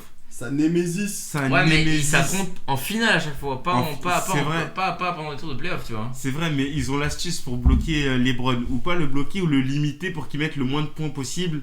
Qui va rester toujours à 30 points, peut-être. D'Angelo Russell, il peut prendre feu et mettre 25-30 points. Anthony Davis, il peut faire un truc à 40 points. Tu vois.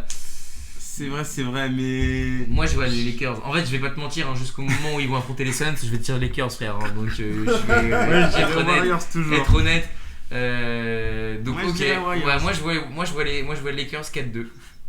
Pour lui, peu importe, ce soit les équipes. Moi, c'est ça, à l'ouest, c'est Suns et Lakers 4-2. Moi, c'est tout le temps ça. Du côté à l'ouest, c'est ça. Donc, ta finale, ça serait Suns et Lakers.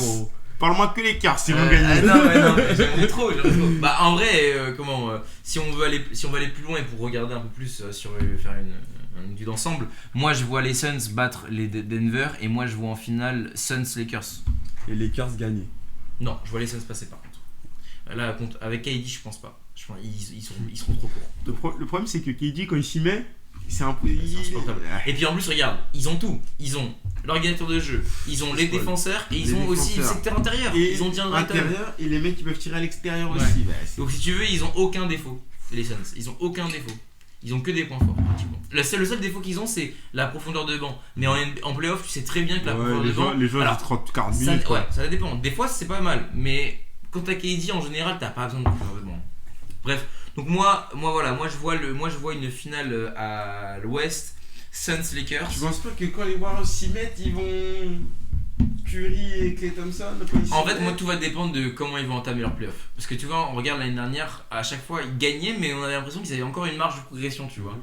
Et du coup, là, tu vois, s'ils sont dans le même mood pendant les playoffs, je vais dire, ok, pourquoi pas, peut-être ils peuvent faire un upset et passer parce qu'ils ont une marge de progression et que en fait, voilà. Mais si c'est pas le cas, ils y vont en force tranquille un peu. Ouais, et puis en fait parce qu'ils s'étaient pas bien calibrés à l'époque. Et moi je trouve là par contre cette saison c'était n'importe quoi ce qu'ils ont fait. Genre c'était le bordel dans l'équipe. Écoute, ils ont de la chance de se retrouver à la 6ème place, je trouve déjà. Et du coup c'est pour ça je trouve que l'équipe elle est un peu sans dessus dessous, tu vois. Moses Moody il fait pas ce qu'il faut. Kuminga c'était le mec qui allait remplacer Draymond Green, c'est pas encore le cas. James Wiseman ça devait être le pivot qui leur manquait depuis. Ils l'ont trade parce que voilà c'était mort. Klay Thompson ça revient un peu le Klay Thompson de l'époque mais ça l'est pas non plus. Curry c'est Curry. Et Jordan Poole voilà c'est un jour oui un jour non quoi donc bon. Ça c'est vrai, mais faut pas oublier que quand ils s'y mettent en playoff, il n'y a pas beaucoup d'équipes qui les ont. Ouais, mais mec, n'importe quelle équipe qui s'y met, elle passe. Même si on regarde l'année dernière, c'est le très bon exemple. Qui s'y attendait qu'ils allaient prendre leur bac, sachant que les Thompson étaient. Non, bien sûr. Il y avait des embrouilles, je pense, en interne entre Damon Green et un peu beaucoup de joueurs. Il y avait déjà plein de trucs internes. Mais quand ils sont focus sur Curry, il faut qu'il gagne sa bague encore. Faut qu'il quand même il essaie de habiller un peu les LeBron, tout ça, les stats. Les stats, ouais. Ils ont la niaque. Et Draymond, quand il s'y met, défensivement, c'est même si j'aime pas trop le style de joueur qu'il a avec tout. Franchement, quand il a pas envie qu'il prenne 2 points, il l'appelle. Faut défendre là. Sur ce coup, limite. Je te mens pas, c'est très compliqué. Même si c'est LeBron, lui, tu vas le trash talk LeBron. Mec, je vois quand même les Lakers, mec. Je vois LeBron, mec, 39 ans. Mec, je vois. Par contre, je vois pas les Lakers passer dans les Suns, par contre. Moi, je vois les Suns passer Lakers, et puis même, moi, je vois les passer, mais genre un petit 4-1. Un petit 4-1 carrément. Ouais, 4-1, je pense. C'est KD qui te change KD, il est trop fort, mec.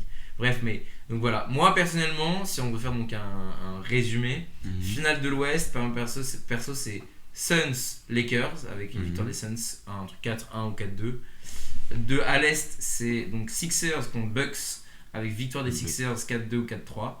Et donc pour moi, la finale NBA de 2022-2023, ce serait donc Suns Sixers. Et là, bon, encore une fois, je laisse du basket décider, les gars. Là, je sais pas. Arrête-nous ça. T'es pas arrivé jusqu'ici pour ça. Bon, bah, les Suns, mec, les Suns, frère, les Suns, gros. Faut le dire clairement. Depuis qu'ils ont pris KD, gros, c'est bon, c'est les Suns, frère. C'est bon, gros. Déjà, même sans KD, c'était ultra chaud. Tu rajoutes l'un des meilleurs joueurs. Gros, ils sont tous en forme, frère. C'est mort. Il est trop fort. DeAndre Ayton, c'est un des meilleurs. C'est une bonne dissuasion défensive. CP3, il a les yeux comme ça parce qu'il se dit, oh putain, j'ai encore une chance de gagner un titre. J'ai 38 ans, mais j'ai encore une chance. C'est facile, les passes à droite, à gauche. Et puis KD, il a trop d'armes. Il sait plus à qui l'a donné carrément. Et KD, il a envie de sortir des bouches en mode, ok, peut-être je rejoins des équipes, mais en attendant, je les fais gagner, tu vois. Donc, ouais, moi je vois les Suns champions NBA, mec. S'ils sont complets. Vu que moi j'ai dit Milwaukee, moi dans tous les cas c'est les Suns. Même si, dans tous les cas ce serait les Suns parce que franchement, tu vois chaque Milwaukee sont champions face aux Suns, hein. Ouais, il y avait pas KD.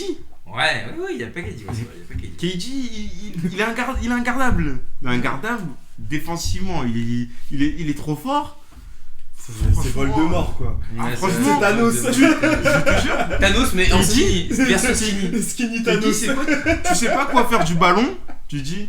Tiens, KD, tiens. On s'écarte, isolation rapide. Ouais. Et tu fais mort. Ouais, c'est mort. Il va juste courir, même pas faire 36 drills. Non, c'est pas son délire. Le tir en suspension des familles. C'est un cheat code. On joue NBA, je te jure, on joue NBA avec ce type. Il est trop fort, mec. Donc ouais, moi on voit les Suns. Au moins ce qui est bien c'est que tu vois dans les tours on n'est pas forcément d'accord sur tout, mais on est d'accord que c'est quand même les Suns qui sont quand même les grands favoris. Skinny Thanos. Moi juste petite mention, j'aurais bien aimé avoir, j'aurais kiffé avoir un tour Warriors Memphis parce qu'ils sont pas mal trash talkés tout le long de la saison et ça aurait été stylé de les voir s'affronter. Mais bon. Warriors aurait gagné je pense. Hein Warriors aurait gagnant je pense. Regarde ça c'est un fan qui parle, ça c'est un fan. Mec, bah, mais toi t'es fan des Nanurs du coup. Comment à chaque non, fois. non, moi je suis fan d'aucune équipe, moi je suis consultant. À chaque fois que ce soit l'année dernière. Moi je suis professionnel. L'année dernière se sont affrontés en plus. Quand Memphis et les Warriors, quand les Memphis c'est les premiers à trash talk, c'est une dinguerie. Ils ont rien prouvé, ils trash talk. Ah, il faut un peu les bad boys, C'est bon. Bon, ouais, j'avoue, c'est mes petits chouchous, les Memphis Grizzlies. C'est mes petits chouchous, quoi. Vraiment, je les aime beaucoup. J'adore cette équipe, quand elle le est trop trash bien. talk, il est fâché tout le temps. Il est fâché, il dit c'est quoi ces Les conneries. playoffs, c'est quelque chose. Hein. Il est là pour abattre. Donc, je pense que Warriors les aurait tapé fort. En plus, quand il s'y met Curry, c'est pas des blagues. Draymond. Lui, il aime bien se venger. Ouais. On l'attaque. Ah, tu me mets une patate, je vais t'en mettre 5 à la chaîne. Ça. En plus, il a une haine envers John Brooks. Ouais, c'est pour ça que j'aurais kiffé qu'il y ait un tour entre eux, ça aurait été trop stylé. Ouais, je vois ce match, j'attends une bagarre. Ouais, Personnellement, j'attends une bagarre. Mais non, ouais, bah écoute, moi je pense que les Suns et voilà. Moi, les Suns, ouais. Clairement, les Suns en tant que finaliste et champion NBA pour moi. Ouais, champion NBA. Ce qui ferait donc une première bague pour CP3, une troisième bague pour KD, une première bague pour D-Book. Non, c'est beau. En tout cas, on dira pas KD, tout ça c'est grâce à toi. Bah oui et non, parce qu'en fait quand ils perdent contre Bucks, ils ont la même équipe, hein, les Suns. Hein. Là, il y a que KD en plus, enfin que KD en plus. Et il apporte son plus. Hein. On a bien. Skinny Thanos. Le Skinny Thanos. Ah ouais, vraiment le Skinny Thanos là. On pourra jamais dire ce qu'il attend. Ouais, tout ça c'est grâce à toi. Bah, comme LeBron. Non, on pourra pas dire ça, mais de toute façon maintenant il est connu comme le Snake, quoi, c'est son surnom, et voilà, lui il s'en fout. Tu vois, c'est l'inverse de Damian Lillard. En quittant toutes ses équipes, c'est ce qu'il cherchait. En quittant les OKC, en quittant les Warriors. Il voulait gagner. Il voulait, mais à chaque fois, bon. Après, là il est parti parce que il apprend du jour au lendemain qu'Harry veut se barrer. Ouais, du coup il a voulu se barrer aussi. Ouais, il a vu la merde arriver et il se dit ouais, c'est dommage. Pourtant, et encore une fois, on oublie, hein, mais à chaque fois l'année dernière, mec, il passe à une pointure de chaussure d'éliminer les Bucks. Hein. Moi je pense qu'il y avait 3 points à la base. Comment ? Il y avait 3 points à la base. Non, mais à la VAR, il mord la ligne. Hein. Faut pas abuser quand même. Frère, c'est la règle, hein, c'est comme ça, hein, c'est pour ça que les choses se jouent à si peu. Et puis c'était trop méchant, l'action, oh là là. Non, il est trop fort. Au buzzer, c'était la D, ils allaient En perdre. tout cas, j'ai bien hâte. Pour être honnête avec vous, j'ai bien hâte d'avoir cette campagne de playoff et réserve beaucoup de surprises. Ouais. De Ça se trouve, il y aura péripéties. des trucs qu'on s'attend même pas, ils pourront se passer. Ah, aussi, on n'a pas dit du coup parce que maintenant, avant, ils faisaient que MVP des finales, mais maintenant ils font MVP des conférences. Ah ouais? Ouais, et donc du coup, meilleur joueur des conférences. Et, On va tout un peu maintenant. non, bah, c'est juste histoire de donner des trophées différents, mais c'est pour créer tu vois, un peu des awards. Mais... Du coup, moi je pense qu'à l'ouest, le trophée de meilleur joueur ce sera KD s'il est là. Et à l'est, ce sera Skinny Thanos. Embiid. Ce sera Skinny Thanos et à côté, ce sera Embiid. Moi je dirais Jokic, c'est sûr qu'il sera, je pense qu'il pourrait l'être MVP des conférences. Et en face, je dirais soit Embiid, soit Giannis. Et donc MVP des finales, KD. Oui. Encore une fois, si en ils finale, sont il est en au vendetta complet. aussi. En finale, KD, c'est comme quand il est parti en finale avec les Warriors, il était là pour abattre, il voulait rien savoir. Les LeBron ou je sais pas qui était en face de moi, tu vas manger. Skinny Thanos. Faut voir les finales Alors, Warriors m'avait de tué. Cleveland. Quand KD il prend tout ce qu'il veut, il a 10 km du panier, il tire de loin. J'en ai marre, je suis trop fort. Il regarde les gens un peu à droite à gauche. Ouais, il est trop fort, mec. Non, donc voilà nos pronostics. Et j'ai hâte de vous revoir parce que il y en a certains, je pense que je vous connais. Hein. Comment ça s'appelle déjà là? Excusez-moi, hein, mon cerveau s'active. Oui. Normal, pendant 2 heures, on les écouté. Non mais vous m'avez fait kiffer hein, en plus, hein, vous m'avez fait kiffer. Et le truc c'est que je sais que chacun d'entre vous va vanner l'autre sur ce qu'il avait dit. Ah oui, c'est noté et on fera une analyse par la suite. Ouais, c'est noté, ça sera amplifié. J'aurai un malin plaisir à dire que j'ai gagné. T'inquiète pas. Je vais gagner, je l'ai dit. LeBron, il sera allé en finale, tranquille. Il aura peut-être pas gagné face à KD, mais t'inquiète. Quand LeBron va se faire éliminer rien qu'au play-in, ça se Vas-y, trouve. Vas-y. Rien qu'au play-in. Non, vas-y, t'inquiète. On se retrouve après les playoffs. Merci à tous d'avoir d'avoir écouté Switch, l'émission basket de Sport and Spirit. Exactement. Et nous on se Allez, salut, les revoit gars. après les playoffs. Exactement. À plus tard. À plus, ciao. Ciao.